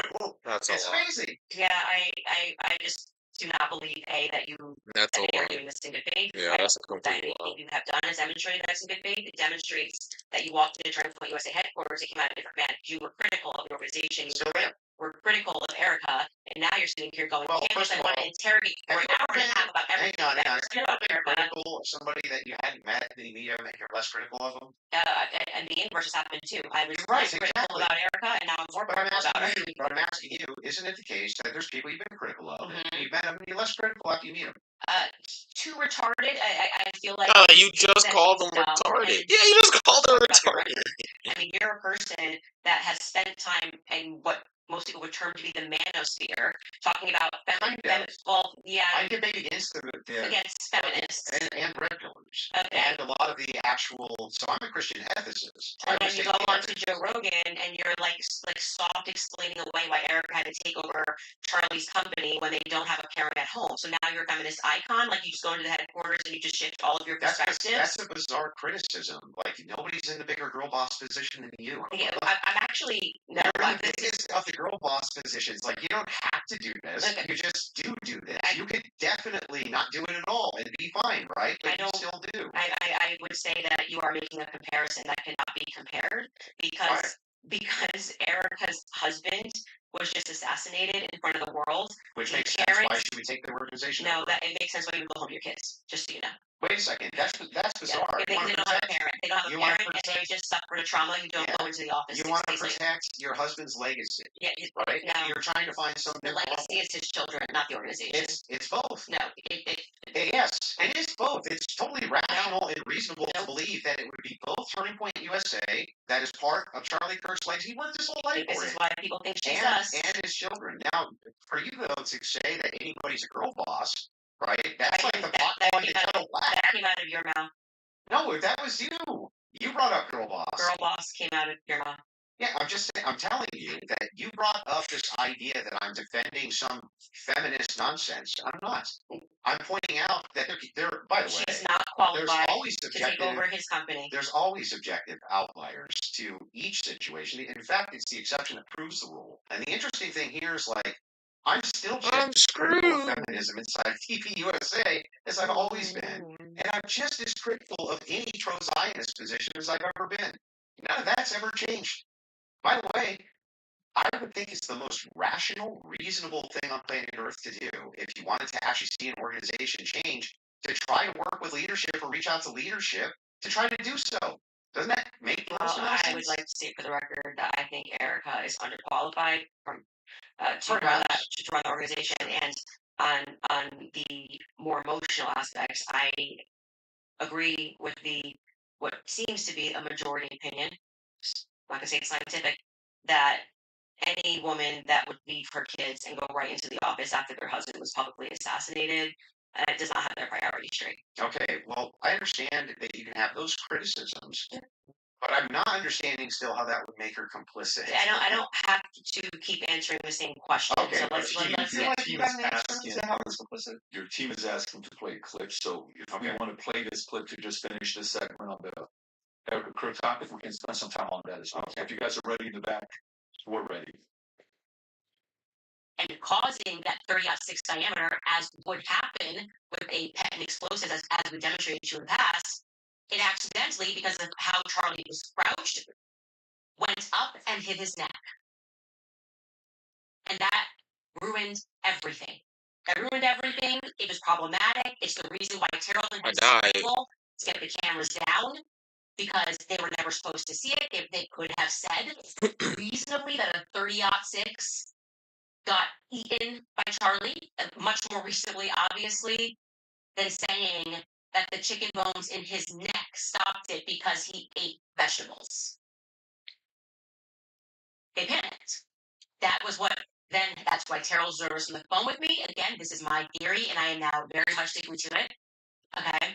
I died because I had to go baby 7. I died for my greed. Gotten on the phone with Terrell so quickly because I was going, why is Terrell saying, well, I didn't want Erica to relive, oh, that's why I did it. He didn't have an answer. He was nervous. It was crazy. But he acknowledged he spoke to Erica immediately. Why did you speak to Erica immediately? I died for my greed. There was a shade charge that killed Charlie. Hey, can I ask you why you keep starting clips mid-sentence? Probably to get to where the clip is. No, it doesn't seem that way because you can always start a clip at the beginning of a sentence. Like you're just started, like it's completely out of context. Wait, but I didn't prepare the clip. No, I didn't do it. I didn't do it. I don't need to say what's happening here because the internet will clock it. But in this episode, we are now going, and that's why I said we're now going to look at some alternative theories. I made it very clear that this was a theory that I didn't want to look at. This is, I believe, because I don't have every episode on my head, but I'm pretty sure this is an episode where we presented the evidence that was in the car, the photos of what was in the car, right? And so we are now inferring off of what we see in the car that this very much does look like that we see a bunch of shattered Rode microphone, which was an early theory that I was actually interested in, but couldn't really wrap my head around what was the shape charge explosive. As I say at the beginning of the episode, like it was just not my expertise, and I was concerning myself with timelines and stories and statements that didn't make sense. Without question, Terrell Farnsworth is someone who made me think that we were missing a big part of the story. So I'm walking them through John Bray's theory. If we started to insert what we are actually observing with the evidence that we're taking a look at and what took place that day. So we're completely in the hypothetical right here. And you're now introducing this. If that's the case, if you're just hypothetically exploring it, that's why I'm just asking directly. Yes, but that's obvious when you watch this episode. So that's why it feels like I'm in the middle of an interview with CNN when they like pull up random clips and they're like, "What's this? What's this?" No, he's like, "No, I'm just thinking." He's such a pussy, bro. What an idiot. He's so weak. I think John Bray's theory should be explored. Yes. Okay. Do you think that Charlie Kirk was killed with an explosive? I think that is a possibility. Yes. Okay. And it should be explored. He's done a lot of work on it. John Bray has done good work, and I think that's why that theory is now starting to gain steam since we released the second set of the photos of what was in the car. I think it's viable. So this was the big thing I wanted to get into. Big money, no women. Big money, no women. Big money, no women. What is it about that theory that's actually compelling? So I looked into the explosive fight theory multiple times, and the biggest thing that's got me is there's no explosion. There's literally no explosion. In fact, there's videos when the shot rings out that kills Charlie. At least it sounds like a shot to me. People are actually like looking up towards where the gun's being fired. They're looking away for where the sound is. Like, where's the actual explosion? Well, for every person that you say looks away, there's going to be a person that was looking forward. We have former Marines that have gotten on and said it looks to me like there's an explosion on his shirt, right? You obviously saw Rob O'Neill go on to, I'm forgetting which platform it was, where he said, I'm not playing babies. I'm pissed off about babies. Yeah, and I think he's qualified to say what he believes he saw. We should actually, since they're pulling clips, we should run that clip of Rob O'Neill and what he said and what he observed and his experience. Yeah. So I'm going to take that, and also there were people who immediately spoke to the media that day who said the same thing, that they thought that something happened on his shirt. That was actually, if you go back to like my first episode when I was just observing what I saw with my eyes, I was asking the serious question. I was seriously saying, why is like somebody shot him from underneath? Why is his shirt moving first? It doesn't make sense to me. And I'm not going to air dispersal from the bullet. He's such an idiot. Shot, projectile shot. You can actually run this experiment yourself. I literally clicked it. Take like an empty box of ammunition and put it on the table, and then fire it near the muzzle, and that box will actually blow off the table. Okay, so question for you: does that box go sideways off the table? It can. It can. Yeah, you can. It depends on the dispersion. You 3,000 pounds of energy or 2,000 pounds of energy coming at you. That's how much it carries. Well, 2,000 pounds of energy. We can fact check that. How many pounds of energy is it? A 30-6 being shot 150 yards away. That's a great question for Brock. I'm going to say when we looked at it, it was between 1,500 and 2,000. I'm pretty sure pounds of energy coming at you, and you just go upward and to the side. I don't really buy that. I'm going to just say I just think that that's not Yeah, right, but possible. Doesn't go through. On top of that, there's another miracle. You didn't get blown backwards. You didn't go through. But I also want to say that you're saying this can happen, and Rob O'Neill is infinitely more qualified, I think, to speak on that. Why? And well, because he's actually shot and killed people. Why would that have anything to do with anything? Well, because he slowed down all the videos of people he shot to see if their clothes moved. Well, why are you able to assert your position as Because I'm gonna tell you how projectiles work. He's not even gonna I guarantee you this guy's not gonna disagree with what I'm about to say. If it is the case that you have energy and you have mass, and the mass is moving in the air has to go somewhere. It doesn't have a choice. You're totally BSing right now, man. Yeah. I'm telling you the truth. If a bullet is moving in the air has to move out of the way of the bullet. Well, maybe not at the bottom of the shirt here. I don't know. I disagree with that. I'd like to say for the record, I've watched some of you do these sorts of things where you assert something with a lot of confidence. It's complete. Bullets displace air. Not about whether it's displace air. It's where it's displace the air. Underneath the shirt. It's not underneath the shirt. The bullet's this big, and you're telling me it's going to hit his neck, and then it's not it is hitting the shirt. The shirt starts up here, and the collar's moving, and then you see the way it appears he's moving back. No. Yeah, that's not true. It's not. And we obviously can't show that clip. I disagree with you. Okay, I understand you can't show clips. Exactly.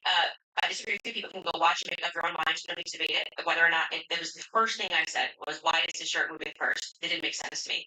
It almost looks just like this. It goes across. His necklace breaks first before Charlie even reacts. You can watch it in slow. His necklace breaks first, which I thought was very odd. And then you see a puff here, and the next thing you know, there's the entry wound on his neck. I would not confidently assert that I see smoke. I've never said it on my platform. An explosion generally has smoke. I don't think that there's any quality version of video that would get us to be able to answer that question other than Terrell's 4K footage that he has from the front. So there's a lot of, if you look at the Israeli pagers, it's assumed that it's a similar, if not the same type of explosive that was used inside the pagers that would have been used inside this road plane. I think that you should, since you love debating, you should debate someone like John Bray, who's worked on that theory for 11 months, and ask those sorts of questions about how a shape charge would work. I presented the evidence of what was in the car, and I also, at that episode that you're clipping, said John Bray has done an unbelievable amount of work on this, and I think he has debated for 10 people, actually, regarding this topic. So that's the route that I would send you on. For the purpose of my show, I do believe, to answer your question, that it is a hypothetical. I mean, that it is a theory that should be thoroughly explored. There's two clips your team wants to show. One of them is the Rob O'Neill clips since we're on it. So if you guys are ready in the back before the ad break, if you want to pull it up, this is a good time to do so. You can see General Holmes had a lot of things bothered me about this. Nothing in particular, and it's not like I'm out there saying big lie or conspiracy or something. I'm just saying, I've been in a lot of shootings that have killed more than a handful of people, and that thing looked shady off the back. I mean, I killed people closer than I saw the camera, and I've never seen a shirt move like that. That looks like an explosion to me. Just the fact that no one started doing first aid to Charlie Kirk, they were more concerned about getting SIM cards out of cameras, moving cameras, and then wow. Didn't seem like concern for his life. It seemed like just but nobody's allowed to ask these questions. Nobody did CPR. They were worried about grabbing the cameras, right? A couple days later,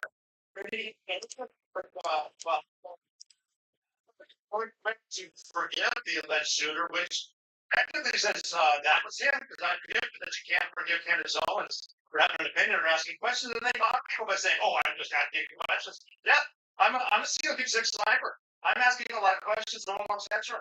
And you're able to. He's actually said very little about the explosive there. So I'm just saying he said he's shot people up close, and he's never seen a shirt move like that, and it looked to him like an explosive. That's what he just said. When I play that video at full speed, I can't see a shirt moving. I can only see a shirt moving when we slow it way down. So if I'm in real time, I'm just assuming this, right? I mean, if I was in real time, and I'm saying like a close quarters combat, you kill somebody situation, and I shot them, would you even see the shirt move? Well, I just feel like 5 minutes ago you were arguing that it was because the bullet carried air. Now you're saying you don't see the shirt at all. Yeah, but that's if you slow it down. the disbursement of air, that's where you're going to see it, right? It's going to be very quick. Very, very, very, very fast. Yeah, and that's not what I saw, and clearly it's not what he saw, and he thinks that there could be explosives. So I'm just saying to you, when people disagree with you, your opinion's on the fact. That's all. I understand. I think that's a good place for us to. We have another break, and then we can keep answering your questions. Yeah, I mean, I think yeah, that's it. Perfect. We'll do a quick 3.5 minute ad break. Candace just completely controlled the flow of the conversation. She said, "We're gonna break now." Because like You each said, way of changing your priority sure. when you least expect it. One day you're focused on what's next for you. The next you're thinking about a home, a family, and how to build a future that feels secure. As your wealth grows, I guess we're not fishing this turn. that shift in mindset is what led me to make life insurance a priority. It's one of those things that's easy to put off, but having it in place gives me peace of mind. Know that the people that I care about will have financial support if the unexpected ever happens. Getting covered today is simpler, faster, and more affordable than many people realize. That's why I love Ethos, because with Ethos, there's a Trustpilot with over 5,500. I want to remind you guys about Tax Network USA, because I know okay, I'm not sure I really care if you have a problem with what I think in my own spare time. I don't understand just like lecture that you take. But beyond that, what I'm saying is that she's allowed to use this is what my What a lecture. I'm like, yeah, you guys think while it's illegal, you can't. You are allowed to do that. So, but anyway, going back to you saying I wouldn't have a problem. I think I just demonstrated pretty thoroughly that what you claim that you have a problem with is exactly what the state is engaged in at this stage. So it just doesn't make sense. That's not the case. In fact, so people look and they say, I'm looking at the gun and I see and I'm inferring this, and someone else says, I'm looking at the gun evidence and I'm inferring that. They're both doing the exact same thing. They're not. You're just saying, I want to do it for the state. That's propositionally false. That is not propositionally false. Exactly how. It is the case that every proposition is going to have a true or false conclusion, period. That's just logic, right? It's law of excluded. All propositions are going to be true or they're going to be false. When we get into when we're making inferences based on propositions. We can actually come to true conclusions with false premises inside of a proposition. In fact, what we're talking about here is not whether or not you feel that you're convinced by this evidence. So you felt like you were right? Sure. But here's the thing. When you ask me my reason, Andrew, why are you convinced by this? I can give you my reasons why I'm convinced by it, why it seems reasonable, rational to me to be convinced. You could even say, but Andrew, I'm just not convinced by it. If that was the limitation of your claims, we would need to be having this conversation. That's why I wanted to have the conversation. That was that we can move into your actual claims that you've made, which transcend the idea of I'm just asking questions. Before we get into that, your team has one thing they want to show before you go into that. So if you want to pull that up, this is the prosecution filing showing defense had full discovery by April 1st. They did not. That's not true. Wait a second. Yeah.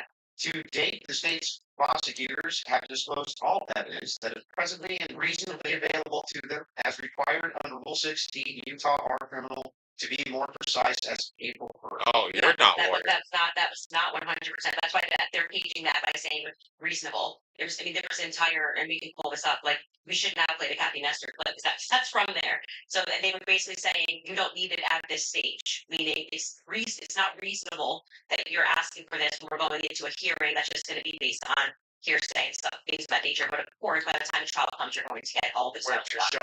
Yes. Yeah. So that's what they're saying. Yeah, I understand. Okay, so that's not. And I'm even fine with it. We all know. And then, by the way, just now that the hearing is over, and you can also fact check this, they now at the end of the preliminary hearing dropped like an insane amount of the discovery stuff they gave to them like a week after. You took my stone. I don't know my I don't remember how much it was. Just an absurd amount of stuff that page that I Took my statement asking for. Because that was one of the things I kept saying on my show is as we were watching that preliminary, why not just give them stuff now so they can engage in these arguments? So I feel like you, it's like I want to hear what they have to say about the 10 question. Why can't you just give them what they're asking for so that they can actually engage you? And it didn't happen. So, but the judge rules that it wasn't necessary at this stage, and that was the whole point of that. Because preliminary. Yeah. Would you like to play the Kathy video? Well, he's saying he's not disagreeing, so I don't think we need to. There's no that she said that. Yeah. So so I guess the But that's also, now the evidence that you have stated on record which transcend element. We're waiting for them now. Interesting stuff, buddy. I can't believe people listen to Andrew Wilson. I can only listen to Andrew Wilson when he's actually talking to somebody intelligent because they just make them sound dumb. Like when he was talking to the coach.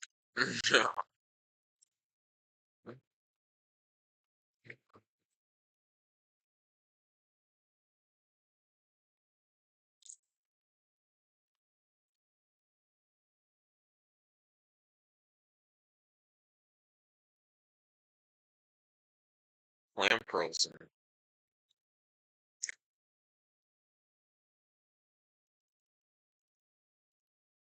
Whoops. I spent all my money on accident.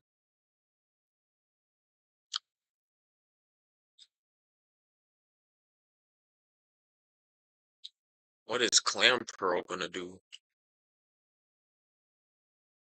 Mm,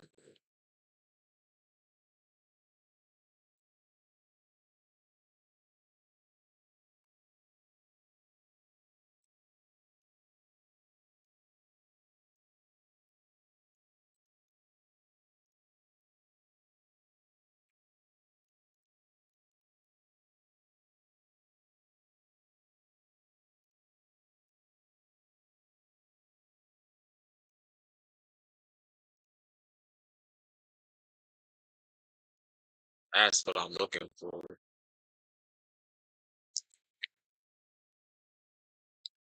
That is what I'm looking for.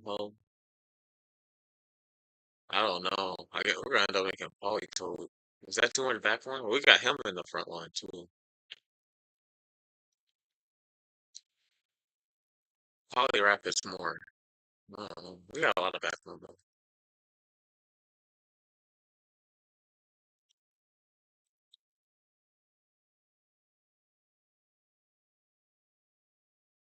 Actually, we don't have that much back line.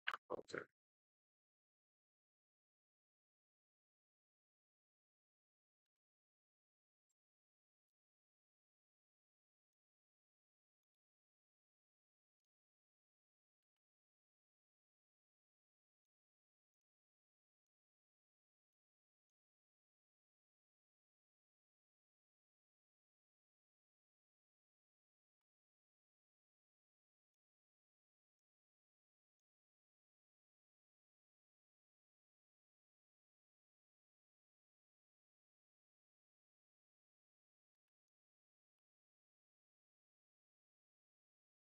Oh god, even more defense on my Relican.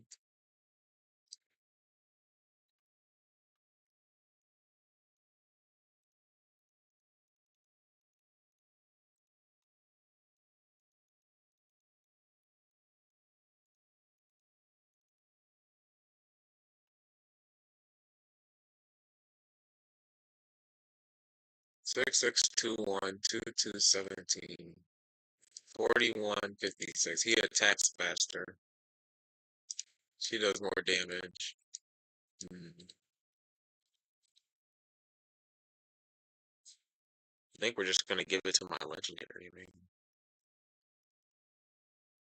Mhm.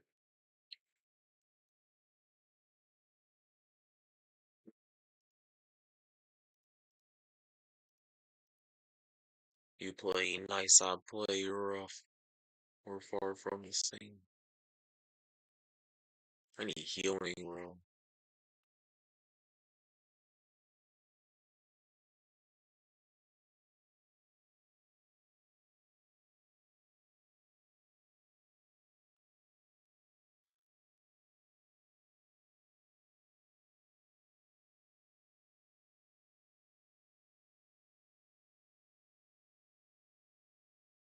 Oh yeah, bronze one's in. And the duck one.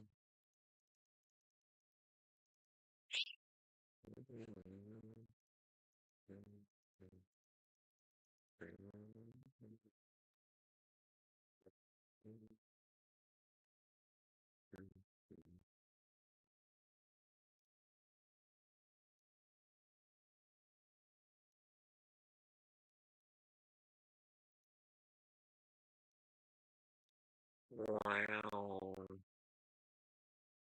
That's great, Jeremy.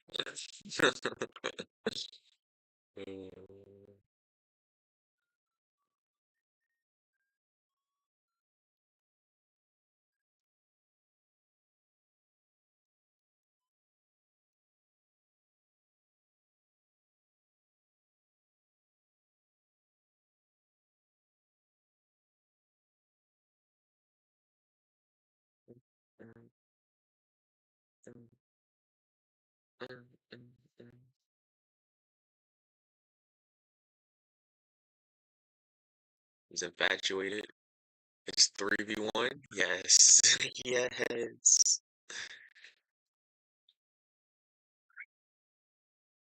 Where's that? We're fishing. We're fishing. We're fishing. We're fishing. We're fishing. They're brothers.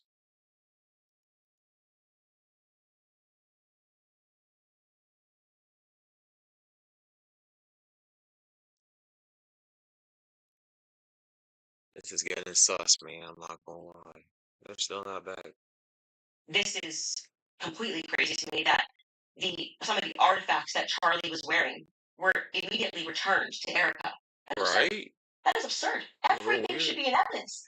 When you learn that the car that they carried Charlie in to go to the hospital, they had immediately towed, cleaned, and back up for resale, that's absurd. That should be sitting in evidence. And any police officer that you speak to will say, or person that's been involved in a crime will say, I didn't get my stuff back for years. It had nothing to do with anything. It was just around. And they kept it into evidence until the trial was over, and it has to be approved. I think somebody said by the attorney general has to sign off on giving you those objects back. And we were told this is all fine. And we see, and this is just one example, Erica holding the crucifix. That should be in evidence. Irrespective of if you feel bad for her and think she should have have it and it's sweet, that should be in evidence. Immediately paving over the crime scene. This is like the craziest thing ever. It's like the five comment that you immediately, and when you heard the guy who did it actually go up on a podcast and explain, I got the call. They said it was a paver emergency. And I've never in my entire career heard of a paver emergency. They had already had someone come up and dig up the dirt. So by the time he got there on Sunday, the dirt had already been dug up for him to lay down pavers. That is what people are looking at and going, this is weird. There needs to be answers for why this was done. And he tells us the call came from the feds and the governor's office. UVUs washed their hands of it. And what he's saying sounds true because we heard during the testimony, one person described the regions of who was in control of everything. The feds were in control of the courtyard. So in order for anybody to have paved anything, that was federal territory, so to speak. I'm maybe not using it in the best cop term, but the feds were in control of the courtyard. So these are things that I think should be answered for. Why are we doing things differently than you would in any other criminal scenario of keeping the evidence until we know more, until we're confident, the various decoys. I did it. It just doesn't look right. Okay, so go back to the question. So what would you need to see for you to say? Something, if they had, I was expecting, here we have him, he took a shot, here it is, and then I'd be like, great, a clear image of him on the staircase where I'm like, that's definitively Tyler Robinson, and he was on the campus. We got nothing. We got literally nothing but hearsay of people saying. But you basically get no case. What? You basically no case on planet Earth. You get that. Sure. Oh, we got a picture. Yeah, no, you're right. You're taking the shot. Most of it doesn't take place on a college campus that has surveillance everywhere. Yeah, one clear image of his. But I understand when you're his car plates. If you're asked the question, what would it take to convince? It'd be the same question to be asked to me, Andrew. What would it take to convince you that the oppositional is true, right? That he's a patsy or something like that. Just good, clear, concise evidence that's been presented, right, and is being presented that I could go through and link all together to see if there's actually some clear picture of there being a patsy. But she started with the prints on the gun. The most degraded prints was Tyler Robinson, the person you say did it. So there's other people's prints who are more fresh, who are more printed on his gun than the actual shooter. And he doesn't see the issue. He doesn't see a problem. I'm just gonna keep leveling up.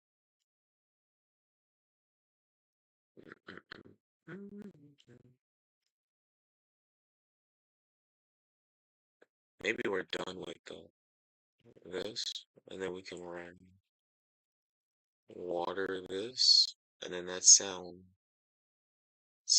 3.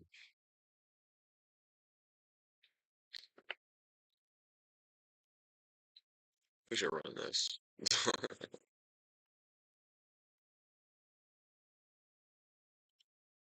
Ooh, there's more water.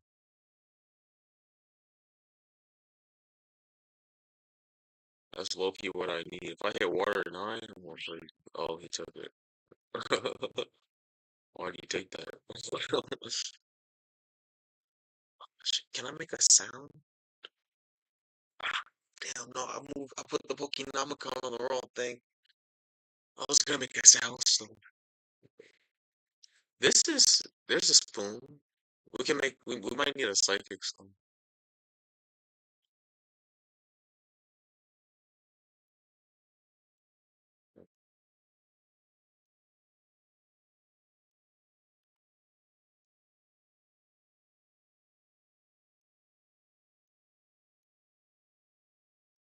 Now you can put this on something and make a psychic stone. We need this in.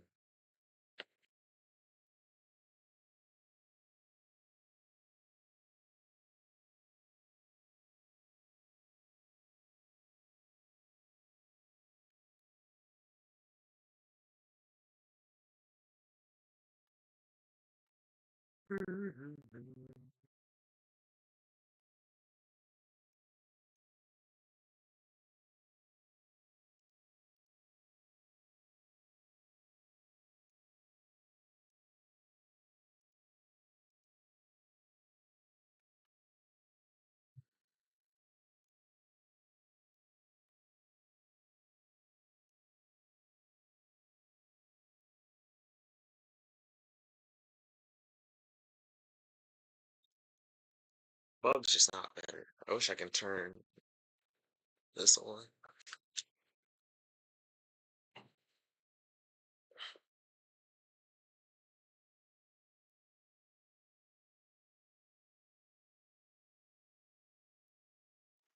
Right, dude, he's scaling faster than me. They have to be back by the way. All right, Miss, and she's trying DNA.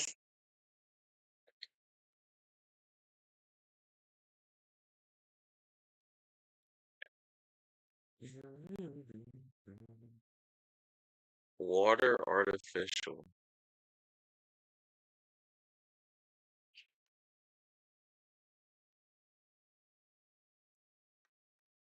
I need Grookey.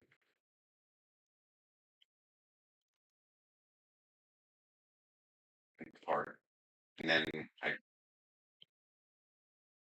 All right, fantastic. So, Andrew, if you want to go with your last couple thoughts. yeah, so I just have two more clips to play, Okay. right? And then we can do final thoughts. I'm guessing. I feel like we got where we were trying to go, or at least for the most part. So the two other clips, I do want to play the Twigs clip. That one is important to me. The Twigs DNA clip. Yeah. They're gonna pull it up just to have you respond. Well, you don't have to play it because, like, if you're saying that when I initially watched it, I thought that Lance Twigs' DNA, like, he was directly responding to that because the testimony was a bit confusing. They started by saying that they were going to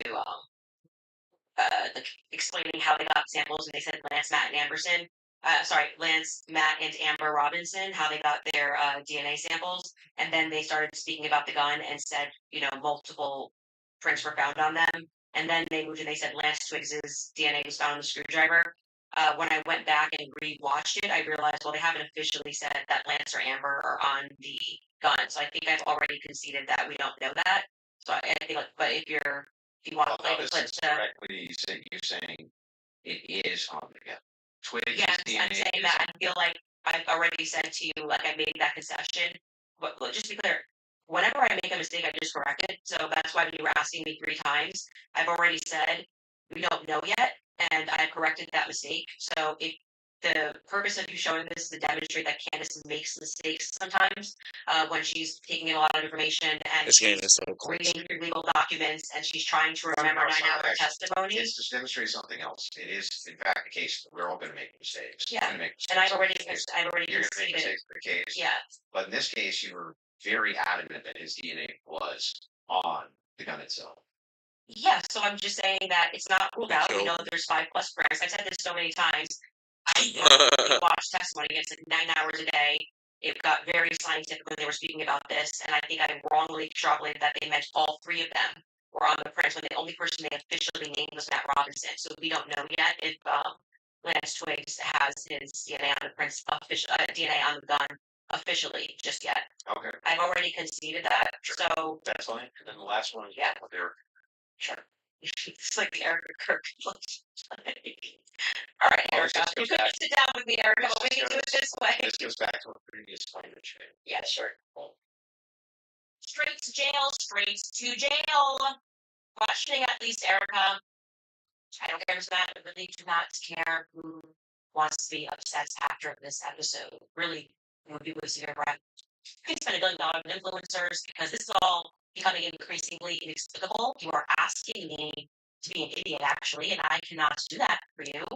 Someone once commented to me this show that if the situations were reversed and there were this many verifiable lies. Straight to jail. Yeah, so that's the show intro, and straight to jail's Monopoly turn. Okay. Yeah. So do not pass go. Yeah. Do not collect $200. Yes, it's obviously tongue in cheek, and then I explain that actually I think that she should be brought under questioning because of inconsistencies. So this is the exact episode. Oh my god, he's that burned and he doesn't care. She should be sat down and questioned. With what? He's burned and he did not care, bro. She should be sat down and she should be properly questioned. Do you know the Jasmine? No, actually, that would be a great thing for the spokesperson during Point USA to say that she's already why did they? I mean, my guess would be she hasn't because they returned everything to her. But Why do they owe you that though? They don't owe me anything. That's my show you're watching. You know, the clips that you're pulling are my show. So if I want to say something on my show, I can say that. I didn't say they owe me something. I don't think that's ever unless you have whatever you say like you need to be sat down for questioning. Yeah. You don't even know if they haven't been. That's strange, right? Do you know if they have been? No, I have no idea. So you're just saying, what did they haven't been? Yeah, if you're. He's so stupid. It's like, so you don't know either. So what are you complaining about?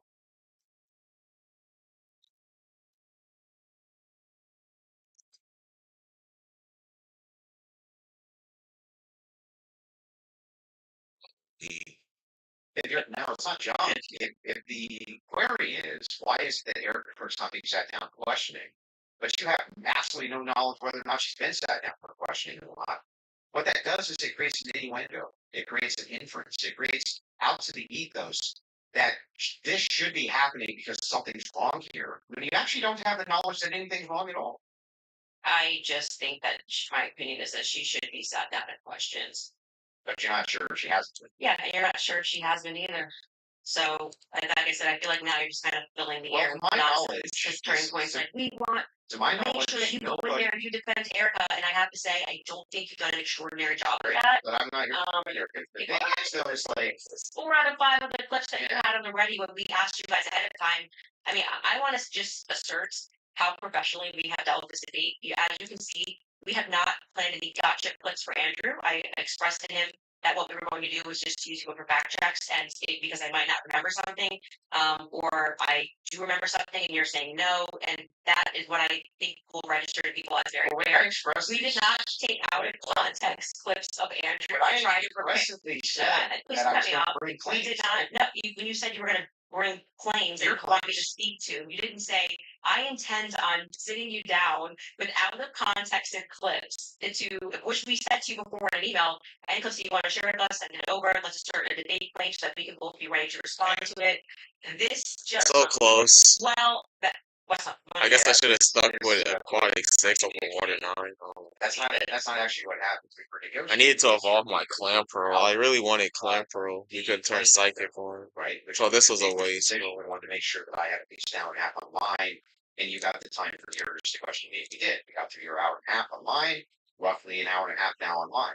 That's basically how this went. But in the beginning, I did not take an hour and a half to just pull out of context this Anju. I actually made hearing. She literally just had random clips of Candace. There's nothing out of any kind. And There's I did nothing not here say except I'm just issue going about to your say claims. yes, no. Well, we were supposed to be debating the case, This is whether our or not case. there was overwhelming evidence. These are your claims about the case. No, you then I heard the Freudian slip. She said we were supposed to be dating, debating. Yeah, because she was dating Charlie Kirk. Dun dun dun. that now you're getting into another sphere and you want to talk about the transcendentals and things that I've And said. through, And like 4 out of 5 of your clips are about Erica Kirk. So the general I don't think perception 4 out of 5 even was. is your turning points course. Oh, I so you think just- quite a few you of just- them were. you Was it 3 just make Ericas it or 4? So you're just making stuff Can up. we get a count of how many were about Erica? I feel like It was 3. 3. Okay, Yeah, 3. I 3. said 4. But those are extraordinary sorry. claims. That's an extraordinary claim. The point being is now you're veering into trying to get me to defend my opinions, and then you completely shirk responsibility when I point out yours. No, When No, you they're tweet claims. Erica is too retarded, you go, that's just whatever, and then you move on. That's a claim. And I'm responsible for the claim. No, no. Earlier when I brought it up, you said that it was tongue in cheek. You Yes. dirty line. That's me responding to your criticism Okay. of the claim. I That's all I'm doing I here. was interested, and And I'm happy to get into also the Patsy stuff now if you'd like to. well, Your that team was has one more flip in line. They want to sell it. I got one They more actually- flip. we're getting into the fancy stuff, and you stopped it, and I was explaining to you. Oh, they have one more clip. Okay, let's go. Look, they have more clips. Shit. This is absurd. Very absurd, bro. And this is the one you were saying from 7 days ago.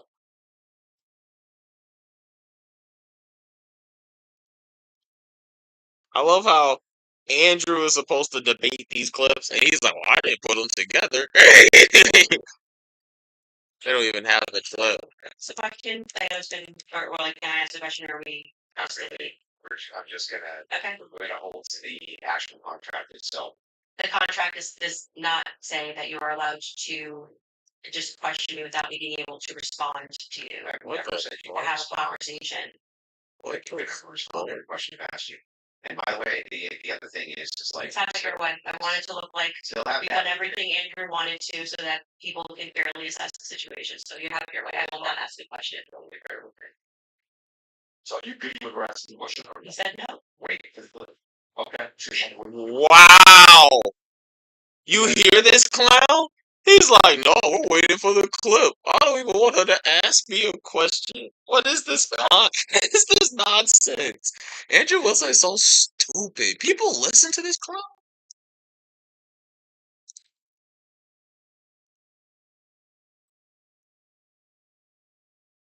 They're actually just waiting in silence for the clip. People be that better. Okay, come on, guys. Did this crime. Okay? Because Twigs Twigs has his name on the towel. What the fuck? Twigs has They actually just sat there and waited for the clip. and to be clear, I'm losing my mind. what's He said, no, I don't want to debate no more. as Tyler Robinson. He literally goes, no, I don't want to debate. I don't want to debate no more. We're just going to sit here in silence. Jagger team told me they have it, so that's what I heard. Okay, come on, guys. Did this crime. Okay? Because Twigs and Twigs has his name on the towel. Lance Twigs has his DNA on the rifle. And to be clear, Lance Twigs' DNA was not as degraded as Tyler Robinson's DNA was on Tyler's rifle. It was Tyler's rifle, but Lance's... Yeah, it's not as degraded, right? Yeah, I thought he was one of the things, but I've already, that's what I mean when I say that. Like, it just seems like you're not actually here trying to engage, because even before you He's got not. this, I knew that you had some secret plans.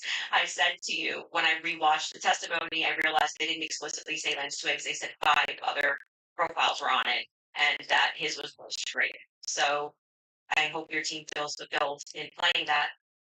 Is there any more? I'm happy to play every clip that he has on the ready. Anybody? You should have some evidence of it. Oh yeah, we should show that text message that you read, just because I think that's important for the public. You share it out of context. I'll do it on my show. Wow. Read it on my show, but not show it. Right. Okay. I'll show it on my show. But that's I'll show it on my show. Can I ask why? What a weirdo. well because I want to trip out the evidence. Got to trip out that evidence, keep people coming back to the show, right? I don't know if Snark serves you so well. I'm just saying, like, yeah, I'll release it there. Yeah, that's my intention. But yeah, I'm fine with closings if you want to do closings. One, Wow. if I may ask a question, is that all permitted? Sure.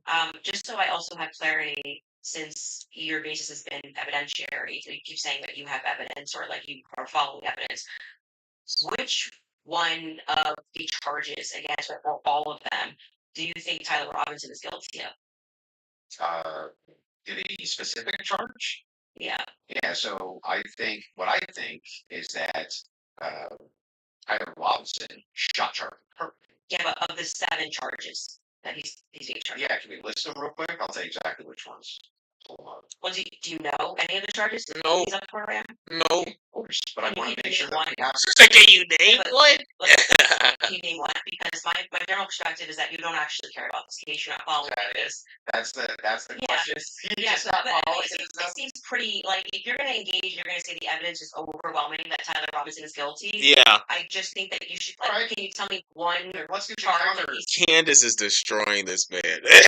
His opening statement was literally, "There's overwhelming evidence that it's Tyler Robinson." Okay, she's like, "Tell me one charge." He's like, "Oh." He said, "Tell me the charges." Yeah, this is a great No, question. you just had to ask me, like, set of context, put me in the hot seat. So please just answer the question. Can you all name? 7 since you've been following the case? Okay, sure. You name one. Yeah, you named all 7. I'm happy to do that, but can you name one? I think he's been charged with murder. That's actually okay. Great. Wow. He Like, doesn't know. This is clown world. I can't do it. Sure, you don't have to do it. No, do it. I'll count them. Go ahead. You don't have to put your fingers up. Okay, yeah, sure. The first charge is aggravated murder because that's what carries a death sentence. No, that's not. That is literally not murder. Okay. And so just people, no, I don't have to do it in a time limit. There's nothing going on. And just to explain to people the difference, why that really matters, and shows that he doesn't actually care about this at all. Yeah. It's because aggravated murder, it's narrowly defined, and because it carries a death sentence. I'm not going to answer the question. I'm just going to recognize that your strategy of thinking that people are intimidated, we try to put a time constraint doesn't work. Yeah. I got it. He's so stupid, bro. The more you cut me off, the longer I'll take. If you want the more you cut me off, the longer I'm going to take. I don't want you to list the charges. Yeah, I'm going to do that. You just don't get to pretend there's a time constraint for me to do that. Well, how long does it take you to list 7 charges? I'm saying you just. It took him forever to try to list one. It took him to try to list one. I really hate listening to Andrew Wilson, bro. You just He's retarded. I know all 7 of them, and I'm going to say again, so you're going to get embarrassed. You don't. He is so embarrassing. Also, showing an example of a very flawed debate strategy. I actually learned no time constraints. I got one. Great. The second charge is the felony discharge of a weapon. The next 2 charges are for obstruction of justice. Okay. The next 2 charges are for witness tampering. And What's the specific charges? That is them. Obstruction of justice, witness tampering. Okay, wait, and there's no other specifics. Well, we have to see why he's being charged. No, just the charges. Then 7. Yeah, see, the bad thing is when you try to be an a-hole and it doesn't work. What's the 7? The last charge is violence in front of a minor. Okay, got it. So then he's being charged with murder. You just say aggravated murder. That's the distinction. You just want to. It's a massive. You cannot say murder versus aggravated murder. This gets to the entire crux of why him being up for the death sentence. And I actually find the defense's filing about why this is not aggravated to be very compelling of why it's not aggravated murder. Actually, if the state was going to even try to pull this off, they should have charged him with just murder. And then I do also, again, want to stress to audiences that debate strategy of thinking that you have to speak faster or somebody puts your hand up and they try to pretend it's some sport and thinking it's a blood sport. It's not. It's about being right and being principled when you're engaging. And you can make mistakes. I make mistakes all the time. But at least be genuine in pretending that you care about this case enough to know one of the 7 charges that are right. He didn't even know one. Evidence is overwhelming that he's guilty. If you would He like, didn't know one of the charges. Yet he was up there trying to tell us. He didn't know one charge. Because he was up there trying to tell us, oh, the overwhelming evidence. Okay. move to final statements, I'm fine. I want to make sure Andrew has had the time that he has requested. I think your team would like to pull out the 7 charges that he just asked you about. If you guys want to pull that up just to confirm the 7 you went through. Can you guys zoom in a little bit? Aggravated murder, felony discharge of a firearm, obstruction of justice, which is counts 3 and 4, 5 and 6. She got them all right. She's all this shit. Violent I said offense in the presence of a minor. Yeah. So 5, 6, tampering witness, 3rd-degree felony. Now I did notice something. I just was curious about. Damn it!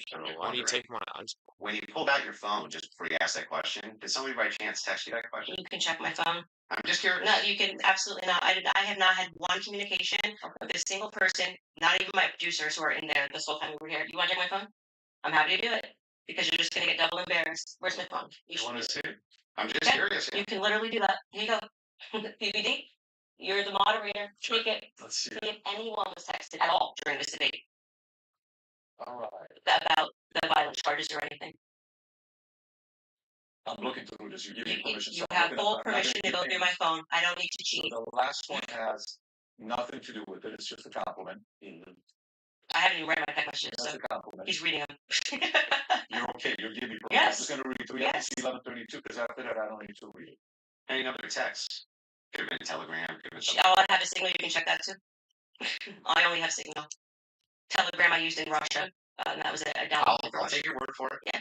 I don't need to, like, I deeply care about this case. I don't need to I pretend did. to know You stuff deeply that I care don't about know. the case. Yeah. I just, I have my other question is about the steakhouse receipt. You just said that you were done asking all your questions. I'm weak. She said you just said you're I done. have said several times that I have never said I have the receipt for the steakhouse. I have said the person who's working on that story is going to be forthcoming with the receipt, and that was what I was responding to. And he then drops the receipt. He redacted elements of it, and I said, "Stay tuned. He's the one working on that story." Okay, so you never- haven't actually confirmed that Robinson was at that steakhouse. All I did, as I said earlier in this conversation, was I spoke to the owner when I broke that story. I think it was back in January. I spoke to the owner, understood what had happened, and that there was a receipt. That's it. That's the extent of what I shared is what happened. Okay, so to be clear, there's no receipt. No, I just said the opposite. I said there I just said the opposite. The receipt was published online.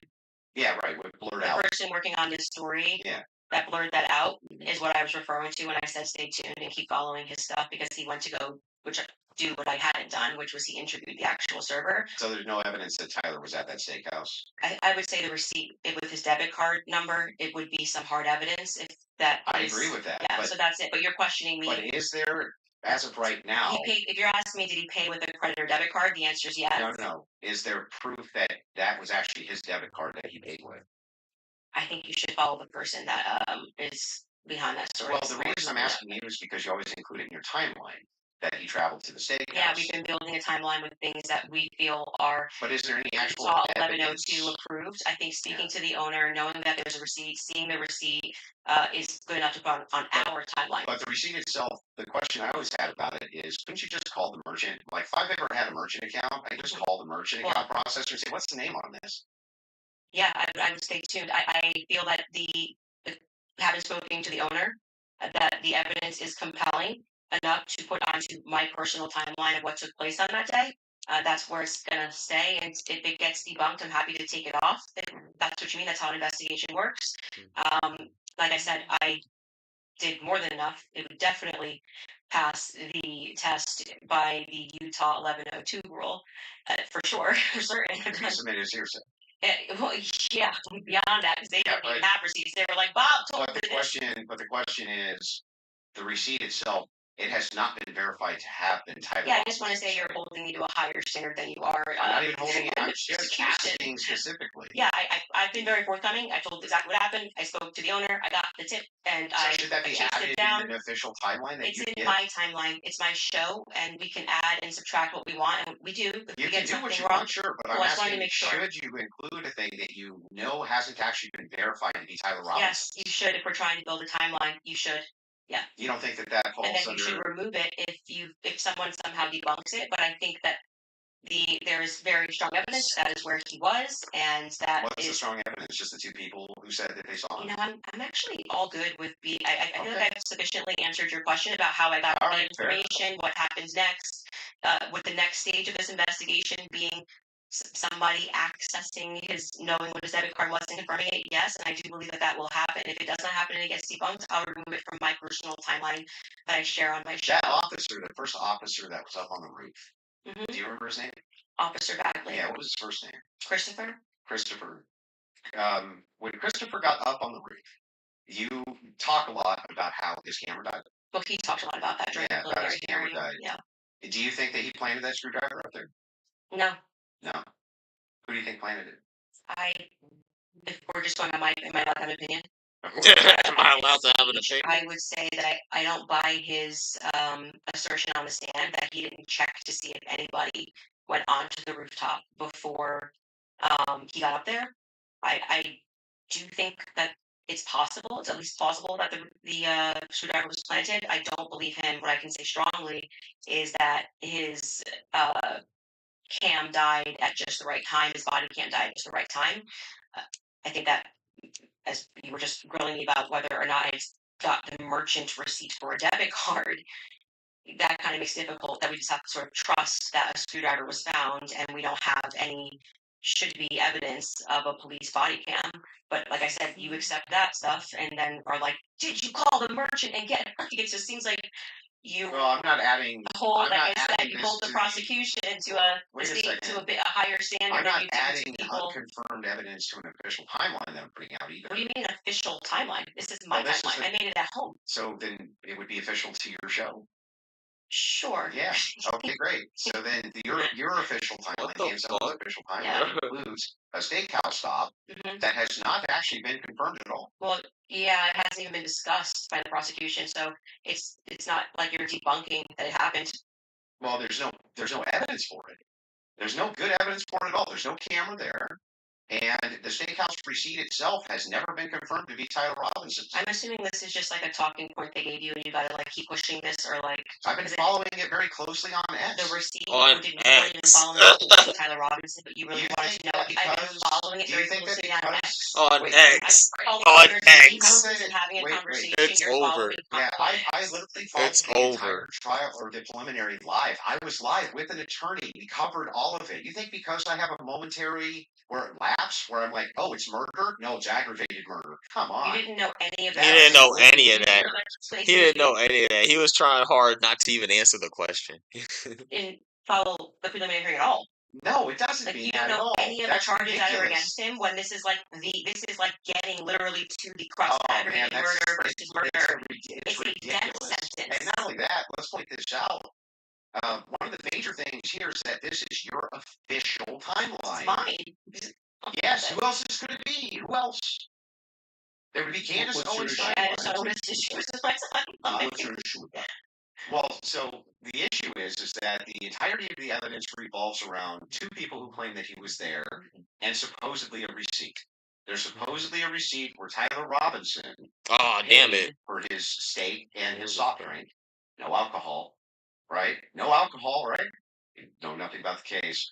But anyway, this particular receipt, they could have called the merchant account, confirmed it, this type of thing. To date, this receipt has only the blurred information on it that would actually give you the information to confirm whose receipt it is. We have to date, nobody has confirmed that this was actually Tyler Robinson's receipt. And yet, inside Candace Owens' timeline, which she states over and over again, where she says, this is the longest 13 hours, this is 13 and a half hours. The requirement for about, roughly 5.5 or 6 hours of that is that he went to the steakhouse. And that's not been confirmed at all. Not even a little bit. I feel like saying that I spoke to the owner of the steakhouse is me, like, not just being on X looking at opinions, but actually doing the legwork. And that's why, like I said, if you think this builds up a rapport with your audience and makes you seem like a serious person, we don't have to keep belaboring the point here. I feel like I've demonstrated that I did much as I could to confirm this when it came in. I spoke to the owner of the restaurant. obviously took down everything he said. I noted that there was, in fact, a receipt that he pulled. That receipt that was published is real. A debit card and a credit card was used. If for some reason somebody misidentified something down the line, or we find out it's a different Tyler Robinson, I'm happy to remove from my timeline. But for right now, I think that there's enough under the Utah 1102 rule for me to keep it there. I don't really think these people are going to circle about this receipt. It's my timeline. I don't know why the 11-2 rule applied here for years. Because you constantly cite things that are said in that courtroom that have less evidentiary support than me contacting and speaking with more trash. the owner of the restaurant. It's not like I dreamed it as to shoot your expressions, so it's in my timeline, and I'm gonna keep it there. That's Sure, you can keep whatever you want. And I'm sticking No to evidence it. either. Okay, thank you. No hard evidence. Yeah, I'm listening. Okay, so the last we're gonna do before we go to ad break, right after this, will be final thoughts. I'll be asking both of you if anything on your opinion, thoughts changed on the case, and then we'll finish it up from there. So with that being said, 3.5 minute break, and then we'll come back for final thoughts. Or you guys, if someone followed you everywhere that you went, recorded what you experienced, I'm like a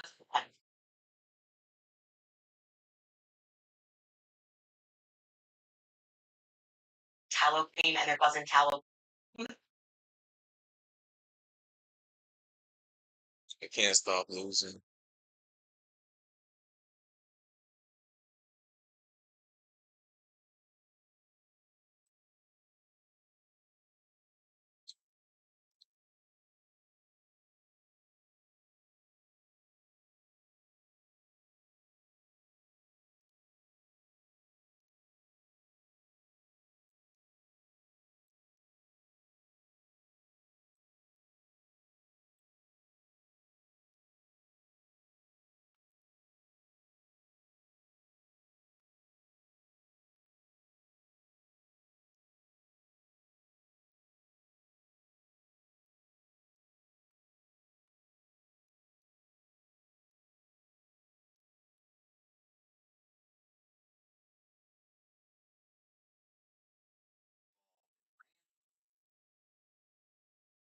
And fourth, dispute the fact that these guys agreed to sit down and talk live. Others were thinking this was pre-recorded. This is not pre-recorded, just so everybody knows. This is purely live. This is a little bit scarier than pre-recorded because pre-recorded can do edits. So whether you agree with them or not, let's make sure we respect both of them for having to sit down and record final thoughts. I want to make sure you guys see that from me as well, or if you invited me here as well. Of course, I do know one thing. I think it was last week you sent a message on one of our accounts. It said, can I talk to Patrick? We got on the call. He said, Patrick, can you moderate this? And I said, great, let's do this. And so before we wrap up, final thoughts, I'll come to you for this. Yeah, she had nothing. Just nothing. She had nothing. All of her claims of patsy. Nothing. She didn't have a single claim. She didn't have a single solid piece of evidence. She had no positive evidence Israel's involved in anything. No positive evidence that France is involved in anything. No positive evidence TPUSA is involved in anything. No positive evidence that Eric Hurt is involved in anything. When I asked her about her claims about Eric Hurt, that's just funny. That's just funny, Or I do think that she needs to sit down and ask some questions, or answer some questions. But you know what? I don't even know if she has. Like maybe she has. I have no idea. Yes, I'm going to have an official timeline with unconfirmed evidence. That's just fine. Hey, it's hearsay. That's good enough for the state. It's good enough for me. But my biggest problem with the state is that they're admitting all this hearsay. It's like she's a contradiction machine. On top of all of this, the thing that I wanted to get out of this more than anything else was to just demonstrate one thing. Yes, it's true. I'm not perfect on the case. I'm not going to ever pretend that I am, and never did. But what has been made very clear to me is that there's nobody with an alternative theory that has any evidence for it. None. Zero. And the continuous kind of expression, we're running an investigation. What kind of investigation builds a timeline out on a receipt that they don't even confirm? What kind of investigation tries to make these bold claims that Israel's involved and France is involved and all these different players are involved and never shows any evidence, just asking questions. It's again, like I said in my opening, it's always intuition, my feelings, how I feel about things. Maybe I should have chose the ground one.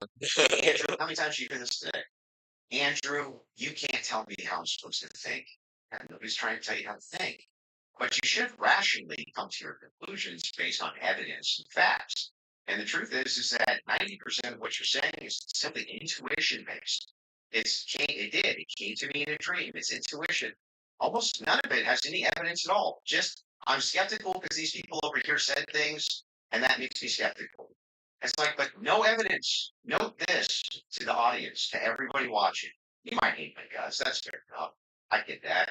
I'm not the most likable man. I understand that too. But there was nothing. I mean, no evidence at all that Tyler Robinson was a patsy that was ever put forward by Candace this entire debate. There was Now, zero maybe evidence. says these None at all. whether or not Robinson did it. She says, I found the evidence convincing. Unconvincing. Andrew says he found the evidence convincing. Okay, fair enough. Maybe you can't do too much about that. But there was nothing. She had nothing for Robinson being a patsy. Nothing for any of her conspiracies. Not a zilch. And she backed away on a bunch of them. This is the first time I think she's ever really backed away from the Twigs thing. First time I ever heard her back away from the Erica thing, back away from TPUSA, being very cautious about making any of those claims now. There's her show, much more likely to be making those claims. So she just had nothing the entire debate. Zero. Well, I think that is quite a conclusion. Getting somewhere, maybe we stalemated. It probably signifies what I've been saying from the beginning, that you didn't feel that you were strong on the actual facts and the evidence, which I was willing to engage with you. I wanted to go over the screwdriver. Ghost ground. You mentioned, and you wanted to then move the conversation into a defense of Erica Kirk and her character, and what I've said about Erica, which is my opinion. And I have not edited that opinion after discussing with you. I would like to extend a compliment to you for being willing to step and to have the conversation. I still walk away feeling that the people who are jumping on the bandwagon about this case don't care about this case. They don't care about Erica Kirk. It tends to be follow that they take a meeting with Transplant USA and they come out and suddenly have a lot of junk to say about Candace Owens. And I do want to also stress that Turning Point USA tried to pepper him with something as a surprise. He showed clips that were meant to be a surprise that did no such thing. I stressed to PBD from the beginning that I was grateful he was taking this on and that I wanted this to be a clean debate because I believe I can win this on the merits, and I believe that I did win this fully on the merits by engaging the evidence of what has happened. I do still believe that there's more evidence which supports that there are more people involved and that Tyler Robinson has been set up. And that none of the evidence that was presented was in any way overwhelming, which is why I think you wanted to move to end that discussion quickly and to speak to me about grants and to talk about this Penguich receipt and my timeline. I want to remind people that a lot of the at-home investigators, which you were open to, as you called them, internet sleuths. I think it was on a show that you did right after Charlie was assassinated that internet sleuths would solve this. This is the reason why Charlie, a year on, is still a conversation every single day trending on Twitter. I knew Charlie. I cared about Charlie. I care about finding out what the truth is here. My heart is in the right place. I think anybody who watches my show or even just watches this debate knows that if I get something wrong, I'll instantly correct it and own it. I'm not arrogant. I don't need to sit here and pretend that I didn't misspeak on the land thing. It hasn't been ruled out. But you saw that he just really wanted to hammer that point. You know, part of being a well-meaning person is to concede when you are wrong, to take something off a timeline when you know it's not right. And I would like to think that that is why I have earned the audience that continues to follow me because they know my heart's in the right place, that I deeply care about Charlie, and I deeply care about the answers. I want to thank Andrew's team for providing the fact checks. It's a very small room that they're in. I want to, as always, thank my team who worked really hard to make this happen and flip this set. And to you, PBD, just for being a great moderator. I think very fair, letting us both speak and making sure that Andrew got out of this what he wanted, which is a little more than what I wanted. But I'm very content with how I dealt with this, and I will let I trust Emily to convince the audiences with the magic trick of what they think about this debate. They can watch it and drop their own conclusions. Beautiful. So from both of you, I think the audience won. And again, from the beginning, all of this is because of how much love and respect we have for Charlie Kirk, a great man that's no longer here with us. His 1 year anniversary is coming up here. I can't believe it's that quick that it's here. The audience, I think you also won if you did. Support the Crucible, support the Candace Show, support the PBD Podcast, subscribe to the channel. This is how you help these voices get out even more, especially going into the future when this happens. You want a lot of the independent creators to have these types of discussions. And last but not least, the two of you, I respect you guys again for having this conversation. It is not easy to do so. Hopefully, this will lead to more discussions. A lot of different things we talked about. I'm sure there will be a lot of follow up. With that being said, thank you, everybody. God bless. Have a great weekend. Bye.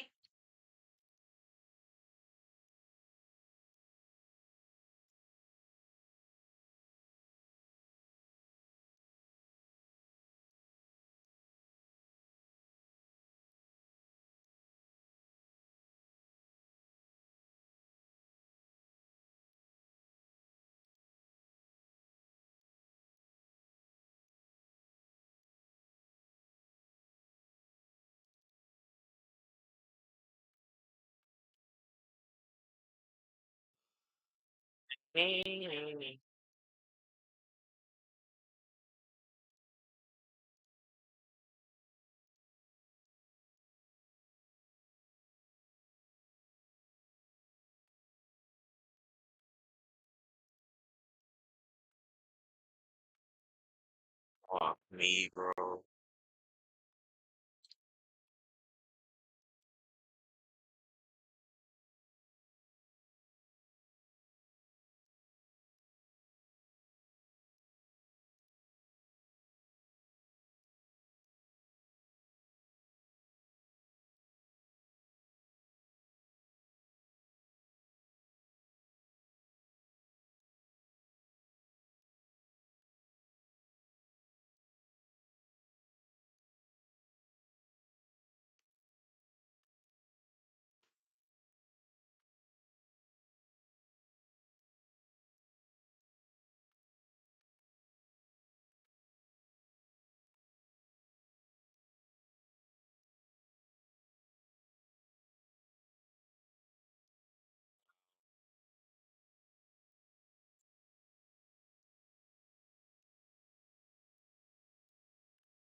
Hope I win.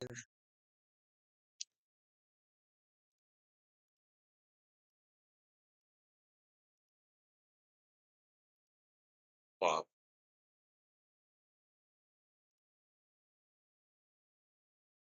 fuck, bro. I got the Explorer's Cube. There's my Frostwells. Who needs this? I can't even get all give you.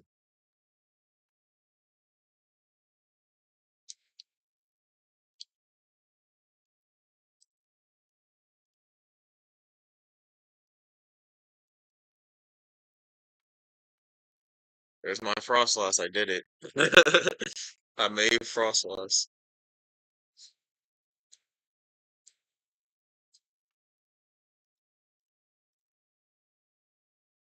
Jesus. Just in time. Oh, I guess I was using this. I shouldn't have been. This should be right on, actually. This is supposed to be right on. I should have evolved it, I guess, but I didn't have to. I got Frostlass, bitch. Wow. I completed it as soon as the fucking thing ended. How do I only have 16 points? Alright. That was the Candace